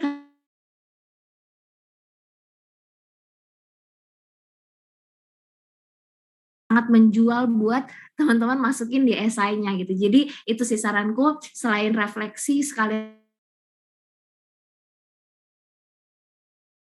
teman bisa coba untuk konsultasikan ke orang-orang sekitar, bisa ke guru atau teman dekat atau teman yang nggak terlalu dekat gitu. Nah, selanjutnya adalah outline your essay. Tadi aku udah sempat bilang bahwa ada beberapa struktur yang macam-macam lah stylenya gitu kan. Apalagi kalau dia minta opini teman-teman tentang suatu isu, misalnya teman-teman mau ngambil teknik lingkungan atau mau ngambil kebijakan, terus ditanya tentang opini kamu tentang climate change. Nah, itu kan jadi mungkin strukturnya akan berbeda ya. Nah, ini salah satunya struktur yang lumayan umum itu yang seperti ini. Jadi bagian pertama teman-teman bisa masukin introduction, mungkin sekitar 1 atau 2 paragraf tentang dirinya teman-teman, introduction, apa yang mau teman-teman bahas di isi esainya. Terus juga yang paling penting nih yang di awal gitu ya, apalagi 2 kalimat pertama itu kalau bisa teman-teman sebisa mungkin nendang gitu ya kalimat in with an attention grabbing opening sentence gitu. Jadi coba cari ya kalimat-kalimat yang bombastis sehingga yang baca tuh jadi tertarik tuh, wah seru banget nih, mau baca lagi lah gitu. Kalau aku dulu aku mulainya ya karena aku di Jepang mau apply ke US kan. Aku bilang bahwa aku a small town girl, jadi aku asli dari Lampung, from Sumatra Island gitu. Nah itu tuh jadi kalau kita kan kayak yalah dari Sumatera biasa aja gitu. Tapi kalau orang bule baca itu kayak menarik banget gitu. Oh dia anak dari pulau non ibu kota gitu. Jadi seksi banget, jadi nendang banget. Nah tapi tuh aku juga baru finishingnya itu pas udah akhir-akhir, pas udah beberapa kali proofread buat bikin. Nah ini teman-teman juga bisa gitu, bagian introduction-nya sebisa mungkin menarik gitu ya, menarik bikin orang tuh jadi penasaran pengen bacanya esai teman-teman. Karena pikirnya gini nih, apalagi kalau mau apply universitas di luar negeri gitu, itu admission office teman-teman, itu sehari mereka bisa baca ratusan bahkan ribuan esai. Kalau esai kita nggak menarik, monoton gitu-gitu aja, gimana mau membekas kan? Nah tapi kalau menarik itu jadi akan ingat, oh ini anak yang pernah bikin proyek lingkungan di Indonesia gitu. Oh itu cerita yang pernah bikin gini-gini ya gitu. Jadi menarik kan, jadi apa ya, berkesan di orang yang membaca gitu. Karena ya seperti yang aku bilang tadi, apalagi kalau teman-teman aimnya top universities, itu mereka baca esai itu ratusan teman-teman per hari gitu. Sebisa mungkin kita berbeda, kita kasih story yang menarik sehingga berkesan buat yang membaca. Nah masuk ke body, isinya ini penting ya, expand on your main points, share detail of your information. Nah misalnya teman-teman mention tadi tentang saya pernah bikin project lingkungan di Bali, bersih-bersih pantai misalnya di Bali. Terus saya pernah bikin plastik yang dari singkong gitu. Nah, ntar diceritain nih lebih detail. Teman-teman bisa masukin bukti, evidences bahwa sampah plastik di Indonesia itu terbesar keempat di dunia. Masukin data, masukin facts, masukin ceritanya, kasih contoh. Nah, lebih detailnya di bagian badinya. Bikin spesifik mungkin, jangan general sehingga membekas, sehingga lebih convincing gitu buat yang membaca kan. Terus masuk itu udah teman-teman bahas misalnya 3 poin gitu ya, tiga cerita yang teman-teman mau misalnya mau apply jurusan kebijakan gitu ya, kebijakan lingkungan. Coba cari project-project yang nyambung. Misalnya saya tuh ikutan project lingkungan waktu S1. Saya pernah bikin plastik, proyek penelitian terkait lingkungan. Terus saya pernah magang di sampah di tempat waste bank gitu, pengelola limbah misalnya. Nah itu 3 cerita tuh langsung diceritain masing-masing seperti apa, itu masuk ke body, baru di akhir conclusion. Nah conclusionnya ini teman-teman bisa selain merangkum apa yang sudah diomongin, bisa juga nih explain how getting into the program or getting the scholarship which will support you to your goals gitu. Misalnya teman-teman convince lagi nih di conclusionnya bahwa saya memang punya pengalaman di dunia lingkungan, di climate change, tetapi kalau saya dapat kesempatan untuk dapetin program ini, saya bisa belajar lebih banyak lagi dari sisi sainsnya misalnya. Hal-hal seperti itu, teman-teman convince lagi si pembacanya bahwa ayo pilih saya nih, I'm the right candidate nih, saya cocok karena saya memang suka sama bidang ini, saya passionate sama bidang ini, saya udah berpengalaman di bidang ini, tapi saya masih butuh ilmu gitu. Nah ini bisa teman-teman highlight lagi di conclusion, memastikan bahwa you convince the reader that you are the right candidate. Nah ini ada contoh scholarship essay structure. Oke, nah introduction. Nah ini misalnya kayak gini ya, hook yang aku bilang tadi. My parents were never given a shot at having an education beyond high school. Jadi dia cerita bahwa dia first generation, bahwa dia di family-nya dia satu-satunya yang kuliah. Seksi banget kan? Apalagi buat bule-bule gitu.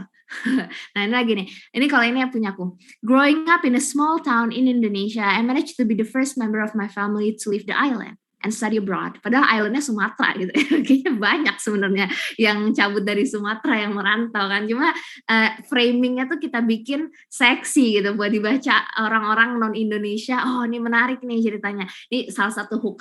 Banyak banget contoh-contoh lain, bisa quotes, bisa ya apapun itu gitu. Teman-teman sesuaikan sama essay teman-teman. Nah ini ada contoh conclusion. Emphasize your main point and they convince the institution why you are a good candidate. Nah, misalnya kayak gini nih.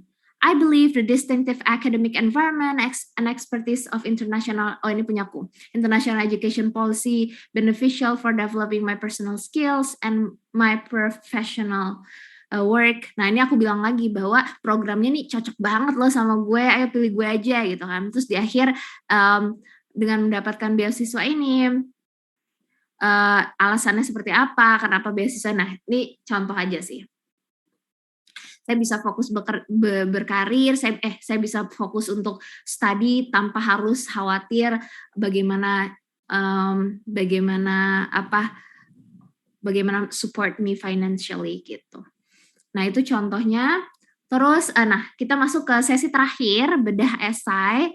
Kita akan cari chunk-chunk yang harapannya bisa bermanfaat nih buat teman-teman pada saat mulai nyicil bikin personal statement ya teman-teman. Oke, yang pertama, ini yang tadi aku bilang ya, ini ada beberapa requirements buat ke Harvard. Ada online application, ini isinya demografi, ada resume, ada GRE, IELTS, ada recommendation letters, aku diminta 3, transkrip, ada juga application fee, dan seperti yang kita lihat di sini diminta statement of purpose atau motivation letternya. Nah, essay is the most crucial part of your application. Tadi aku udah bilang bahwa memang nggak ada sih yang bilang kalau ini tuh paling penting gitu ya. Tapi kalau menurutku ini merupakan salah satu yang bobotnya paling berat gitu teman-teman. Essay ini. Selain ya namanya aplikasi itu holistik ya, jadi dilihat tuh secara umum gitu. Ini semuanya dilihat. Kayak IELTS-nya dilihat, tapi juga misalnya kayaknya IELTS-ku kurang nih, nggak 7 gitu. Aku malah nyuruh apply aja karena tuh dari admission office-nya juga bilang ini tuh holistik. Jadi mereka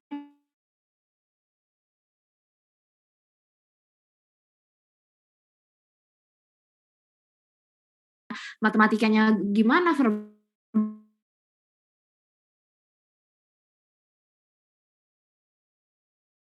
essay juga jadi secara umum gitu. Semuanya dilihat kan. Walaupun ya kalau menurutku bobotnya lumayan besar di motivation letter ini. Outline your essay early gives time for you to reflect and get feedback throughout the process. Nah, yang jadi dengan teman-teman alokasikan waktu, nggak mepet sama deadline, teman-teman jadi punya waktu nih buat refleksi diri, buat brainstorm, buat bener-bener menulisnya tuh dengan sepenuh hati gitu.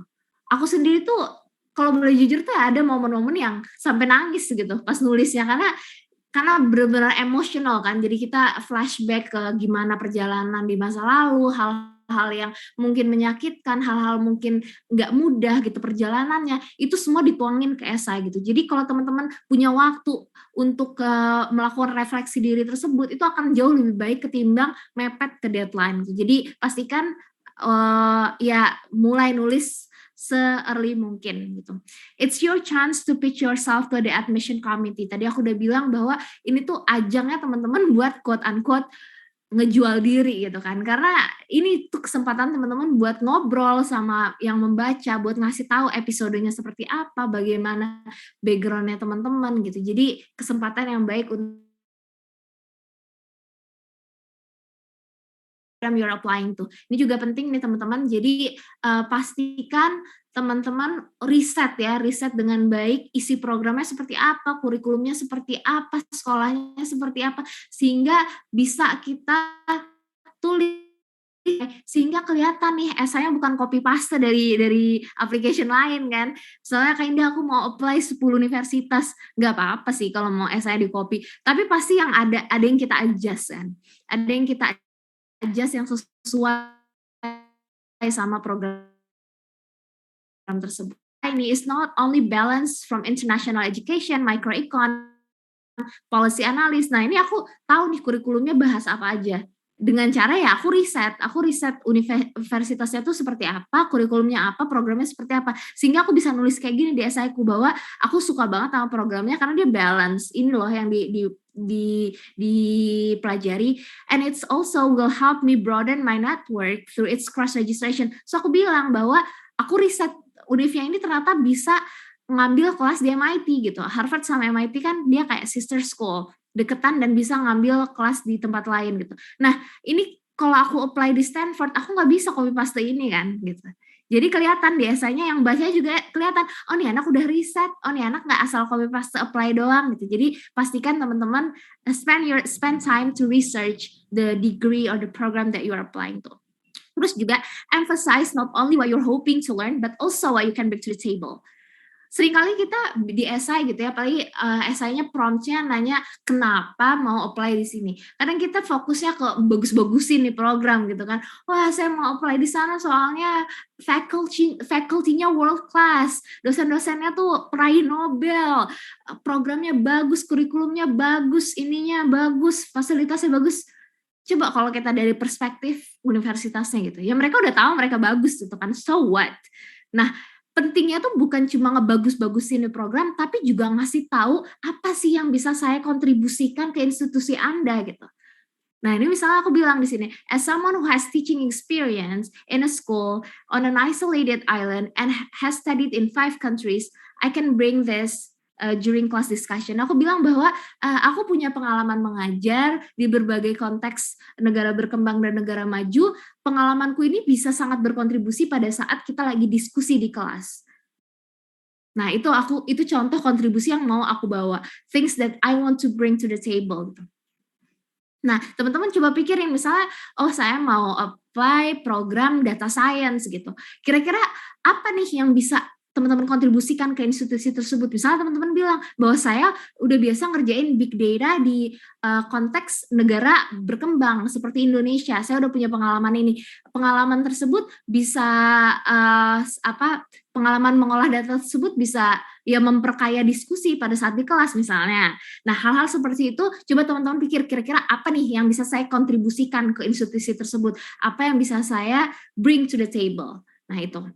Terus juga be very clear about your vision for your studies and your career after graduation. Nah, teman-teman penting sekali untuk tone-nya pada saat menulis itu jangan sampai seolah-olah kayak wah this is my end goal gitu. Aku pengen banget masuk Stanford. Jadi wah aku dari bayi lahir langsung pengen masuk Stanford. It's my dream school. Kita bagus-bagusin. Nah, jangan sampai seperti itu gitu. Bahwa tapi teman-teman alih-alih mengatakan bahwa it's your end goal, teman-teman jelaskan bahwa dengan saya masuk Stanford itu akan mendekatkan saya ke mimpi besar saya. Misalnya saya bercita-cita mau kerja di Silicon Valley, di tech industries di Amerika, dan dengan saya kuliah di Stanford itu lokasinya juga di tech industries cocok banget, bisa mendekatkan saya ke career saya. Atau saya cita-citanya pengen bikin startup di United States.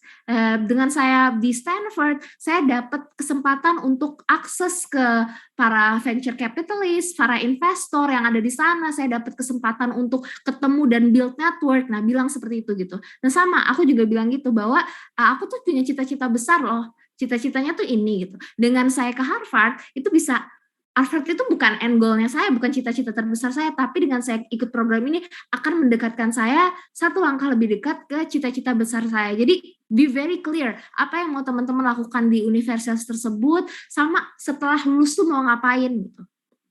Nah ini aku bilang kan bahwa kedepannya aku mau ngapain, aku cita-citanya mau apa. Aku yakin kalau aku keterima di program ini itu akan memuluskan aku untuk menuju ke cita-citaku, harus seperti itu. Oke, nah itu kurang lebihnya tadi ya teman-teman. Jadi ini ada beberapa cuplikan esai-esaiku, silakan mau di screenshot. Nanti aku juga sharing PPT-nya ke teman-teman siap kuliah. Teman-teman kalau misalnya mau balik lagi, review lagi, boleh banget, silakan. Oke, nah ini ada sedikit bonus teman-teman.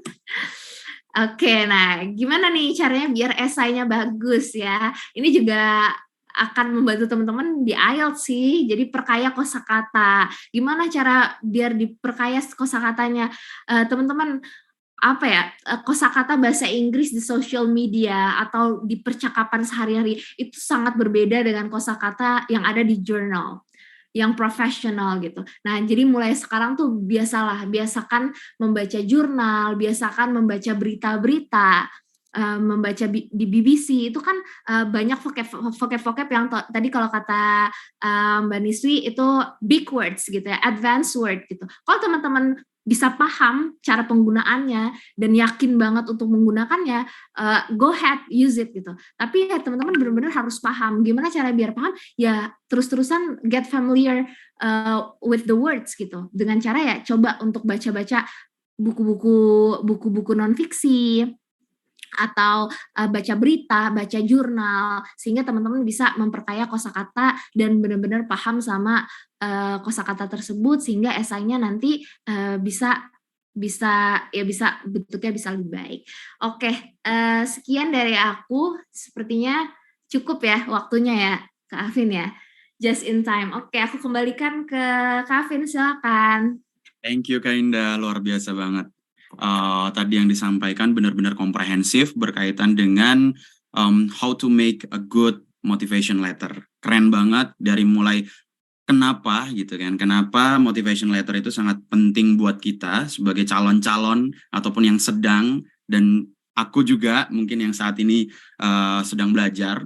Terus dari situ kita gimana tuh how to craft it gitu, gimana caranya bikin motivation letter yang bagus itu gitu. Signifikansinya ada, caranya udah dikasih, dan yang paling penting adalah sampel, dan itu teman-teman semuanya dapat gitu. Dan oleh karena itu harapannya setelah ini pas nulis langsung wah lancar banget.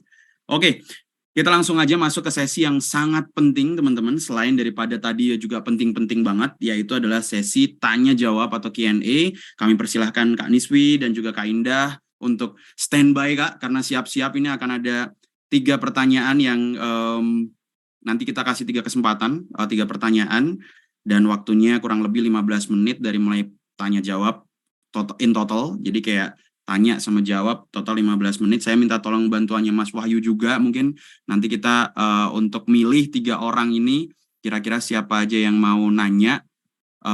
Oke.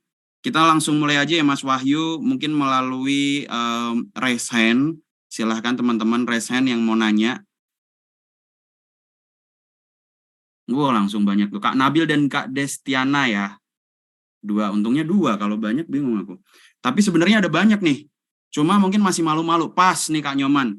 Oke. 3 dulu ya. Pertanyaan pertama dari Kak Nabila Farah Umaina. Silahkan Kak. Ditanyakan Kak. Singkat, padat, jelas. Kak Nabila, silahkan.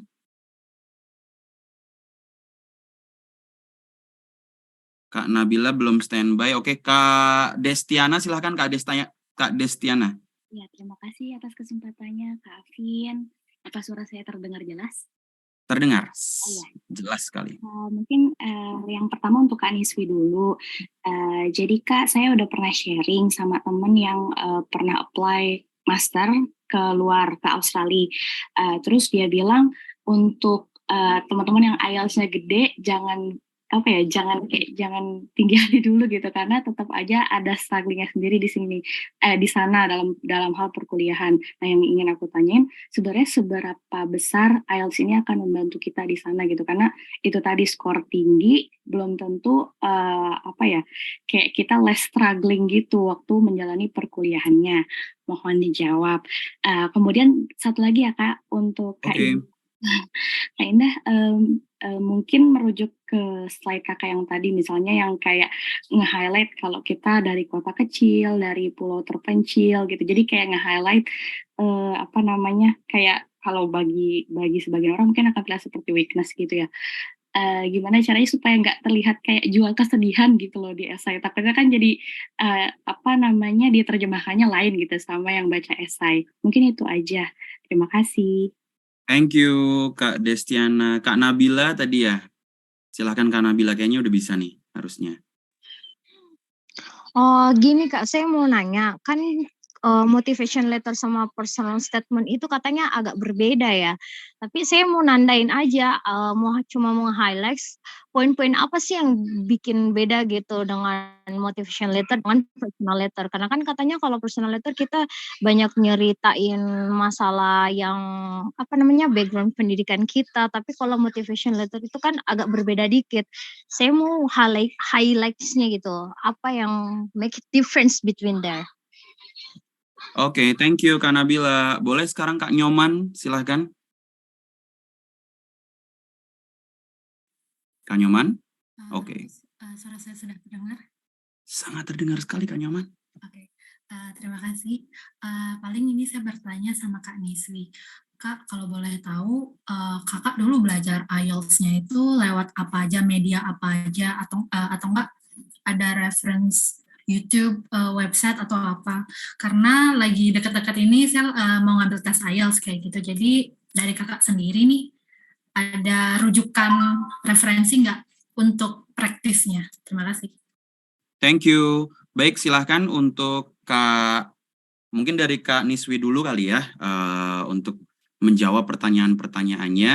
Tadi ada beberapa pertanyaan Kak, terutama yang untuk Kak Niswi sih berkaitan dengan seberapa besar IELTS ini berguna dan struggling untuk nanti juga ketika belajar gitu, study ketika di perkuliahan. Terus yang kedua juga berkaitan dengan IELTS belajar dari media apa aja gitu, kurang lebihnya.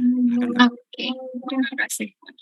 Aku jawab pertanyaan yang pertama dulu dari Kak Destiana gitu ya. Jadi seperti yang tadi aku sampaikan, kalau sebenarnya ya kita harus nganggap IELTS itu as an investment gitu kan, sebagai jalan bagi kita untuk meningkatkan kemampuan bahasa Inggris kita gitu. Karena kalau misalnya kita cuman belajarnya for the sake of IELTS itself, jadi ya kalau misalnya udah dapat nilai IELTS-nya semuanya bisa terlupakan gitu kan ya Kak Destiana. Padahal sebenarnya kan kenapa sih gitu ya orang-orang kampus-kampus luar negeri yang memang bahasa pengantarnya itu bahasa Inggris, mereka mengharuskan kita ngambil IELTS karena ya mereka tuh mau nge-train kita dari awal gitu kan ya, mau mempersiapkan diri kita dari awal bahwa ya bahasa Inggris yang akan kalian dapatkan itu nanti seperti ini loh gitu. Kayak misalnya di listening aja gitu ya, kalau kalian udah prepare IELTS dari sekarang, aksen yang akan kalian dapatkan itu bukan cuma dari British, bukan cuma dari American aja, tapi ada misalnya aksen Australian tuh kayak gimana gitu ya. Dan Australian ini kan memang rada berbeda banget gitu ya. Saya aja perlu sebulan ini untuk adaptasi gitu ya, telinganya untuk ngedengerin aksen ini gitu. Jadi supaya persiapan IELTS-nya meaningful, supaya dia kosakata yang kalian pelajari itu retain in your memory, ya kalian juga harus menganggap IELTS itu sebagai ajang untuk meningkatkan kemampuan berbahasa Inggris gitu. Dan kemudian ketika nanti kalian pindah ke negara itu ya of course nggak mesti kalian bisa langsung memahami gitu ya. Kayak kalau misalnya kalian tanya aja ke Kak Indah, Kak Afin, pasti perlu adaptasi gitu ya, memahami aksen-aksen orang di negara asal, karena memang ya kita tidak terbiasa kan gitu. Kita dari Indonesia yang mana exposure ke bahasa Inggrisnya itu kurang gitu ya. Jadi ya ketika kita nanti datang ke negara tersebut ya of course kita perlu adaptasi, tapi itu nggak akan lama kok gitu. Jadi ya usahakan ketika belajar dipelajari dengan baik, buat itu meaningful. Jadi ketika misalnya IELTS-nya udah selesai, kalian nggak ngebuang pengetahuan yang udah kalian dapatkan di IELTS itu sendiri gitu ya. Karena saya sendiri ngerasa lumayan terbantu gitu ya dengan apa-apa saja yang sudah saya pelajari gitu. Ya hampir 70% lah Kak gitu ya. Karena memang ketika sampai saya harus adaptasi lagi dengan aksen Australian kayak gimana. Habis itu saya harus adaptasi lagi dengan aksennya orang Cina kayak gimana, orang Amerika Latin kayak gimana gitu ya. Karena ketika kakak-kakak nanti kuliah ke luar negeri, ya otomatis kalian akan berkumpul dengan orang-orang yang ada dari seluruh dunia gitu kan, dan mereka mempunyai aksen yang berbeda-beda, kadang penggunaan kosakatanya juga berbeda. Nah mungkin itu gitu ya yang dijelaskan sama temannya kakak yang agak berbeda gitu, yang misalnya nilai IELTS-nya tinggi tidak menunjukkan kita bisa beradaptasi dengan cepat gitu. Terus kalau misalnya pertanyaan Kak Nyoman ya tadi, Iya, mengenai pertanyaan resources, kalau misalnya aku belajarnya di kelas gitu ya, intensif selama 3 bulan, Senin sampai Jumat, dari jam 8 sampai jam 5, itu belajarnya di kelas, Kak Nyoman. Tapi untuk resources belajar sendiri, aku berusaha menggunakan dari berbagai buku gitu ya, bukan cuma dari satu buku aja. Kenapa?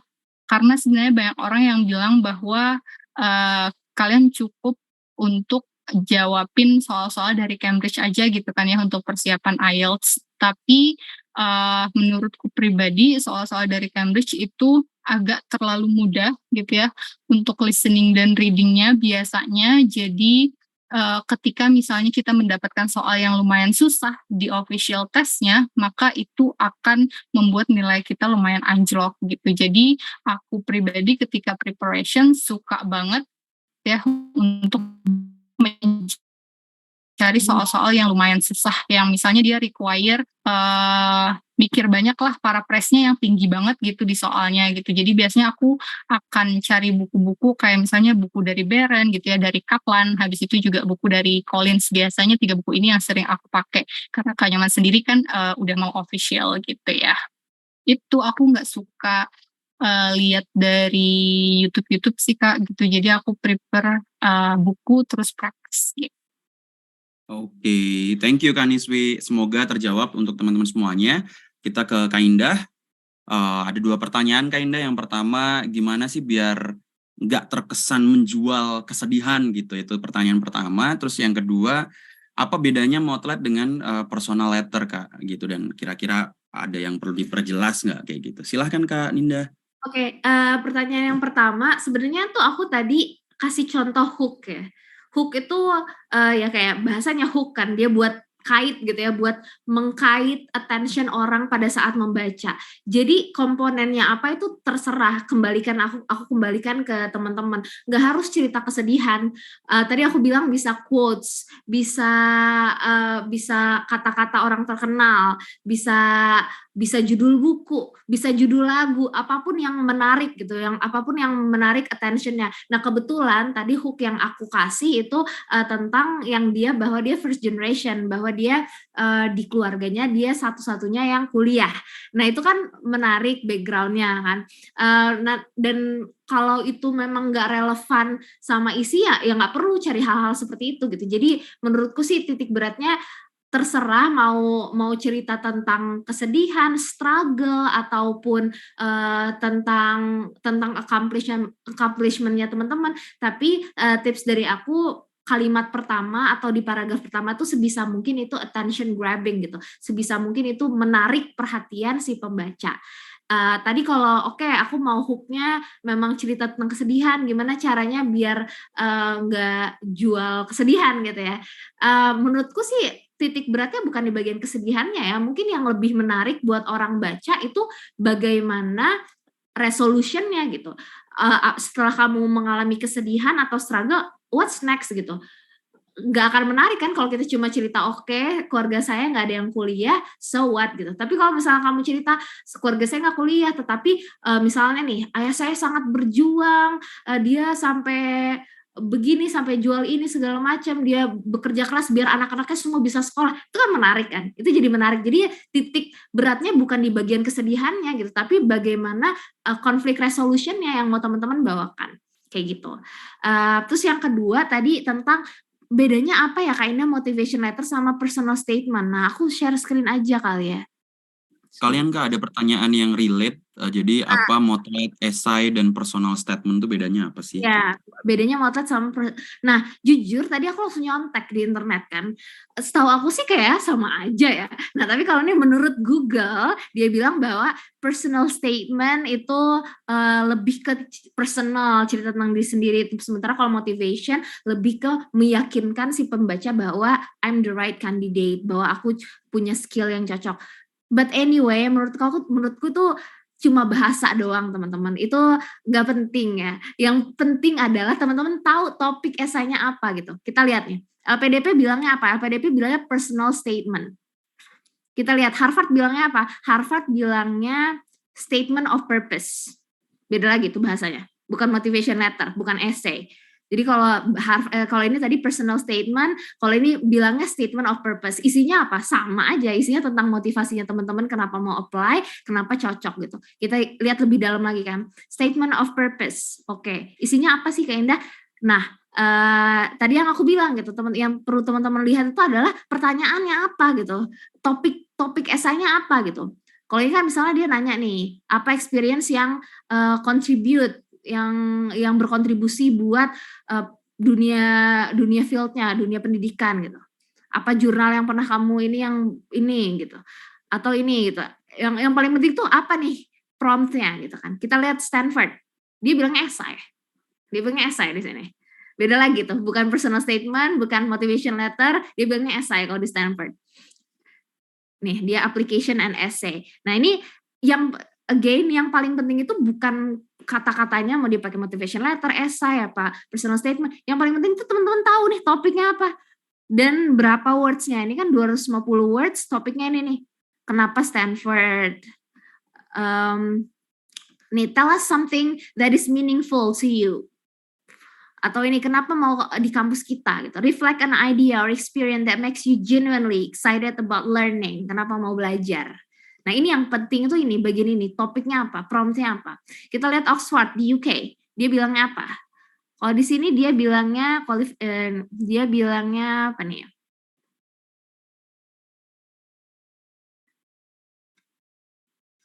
Transcript.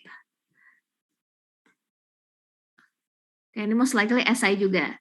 Nah, teman-teman bisa lihat lah di sini di program yang teman-teman mau pakai gitu kan. Dia pakai bahasanya apa, tapi intinya tuh essay gitu. Jadi gitu ya. Jadi bedanya apa motivation letter atau personal statement?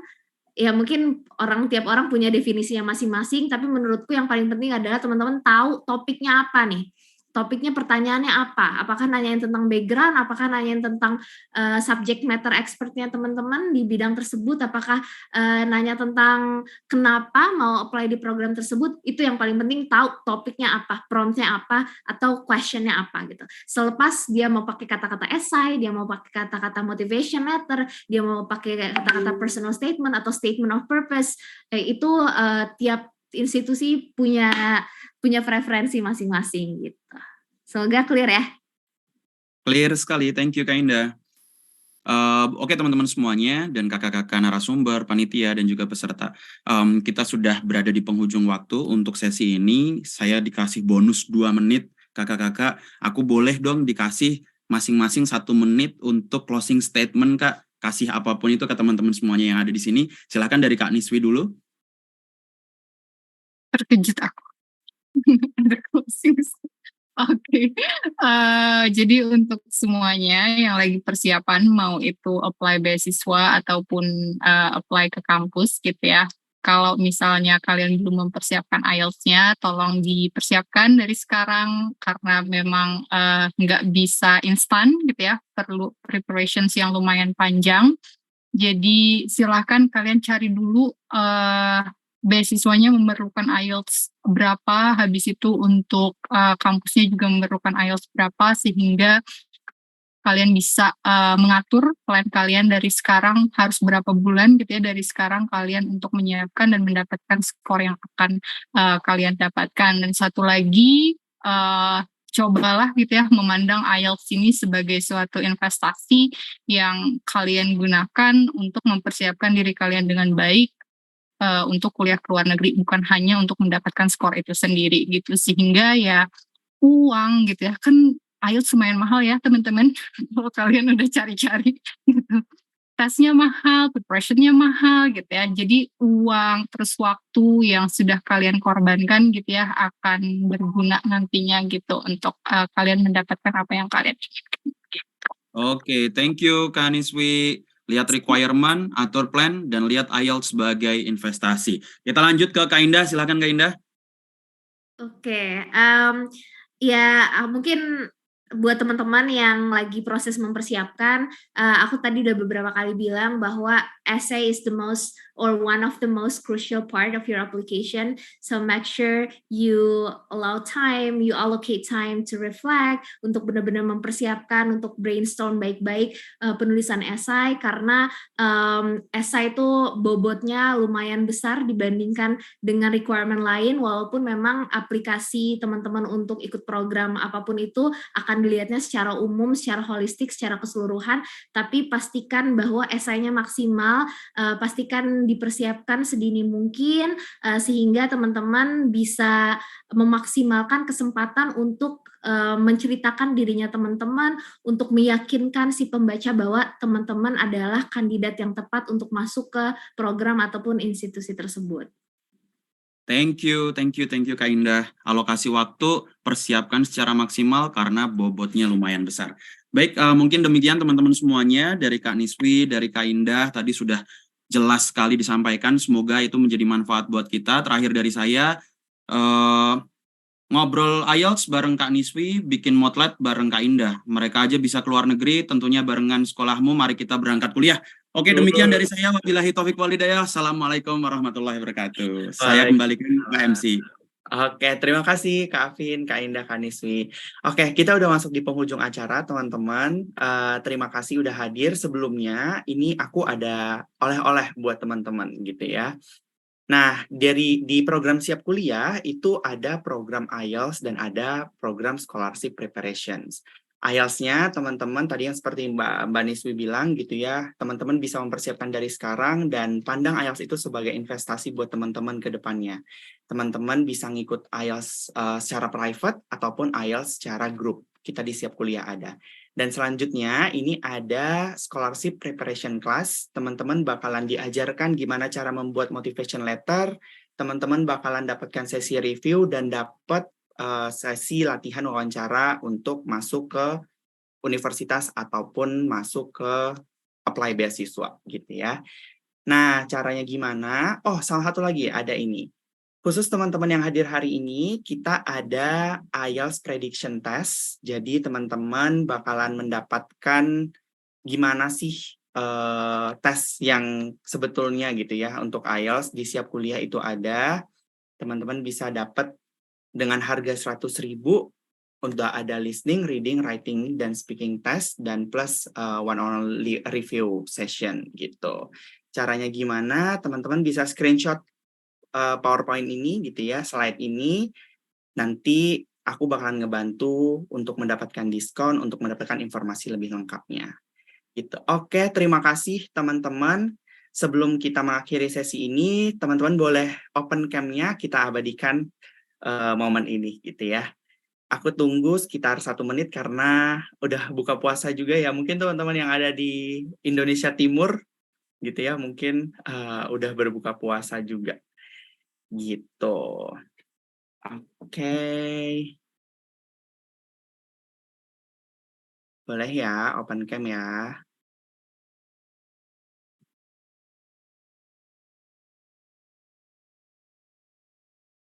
Oke, sip. Ini udah ada lagi kah? Oke. Ini ada sekitar 4 slide di aku.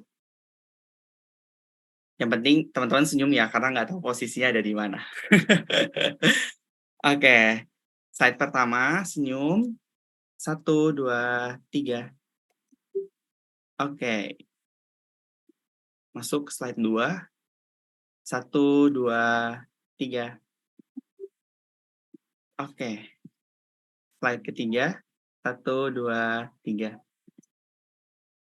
Slide terakhir. 1, 2, 3. Oke. Sip. Terima kasih banyak teman-teman yang sudah hadir pada hari ini. Saya Wahyu Pramukti dan panitia yang bertugas pada hari ini mengucapkan terima kasih dan mohon maaf apabila ada salah-salah kata. Assalamualaikum warahmatullahi wabarakatuh. Selamat sore semuanya. Terima kasih.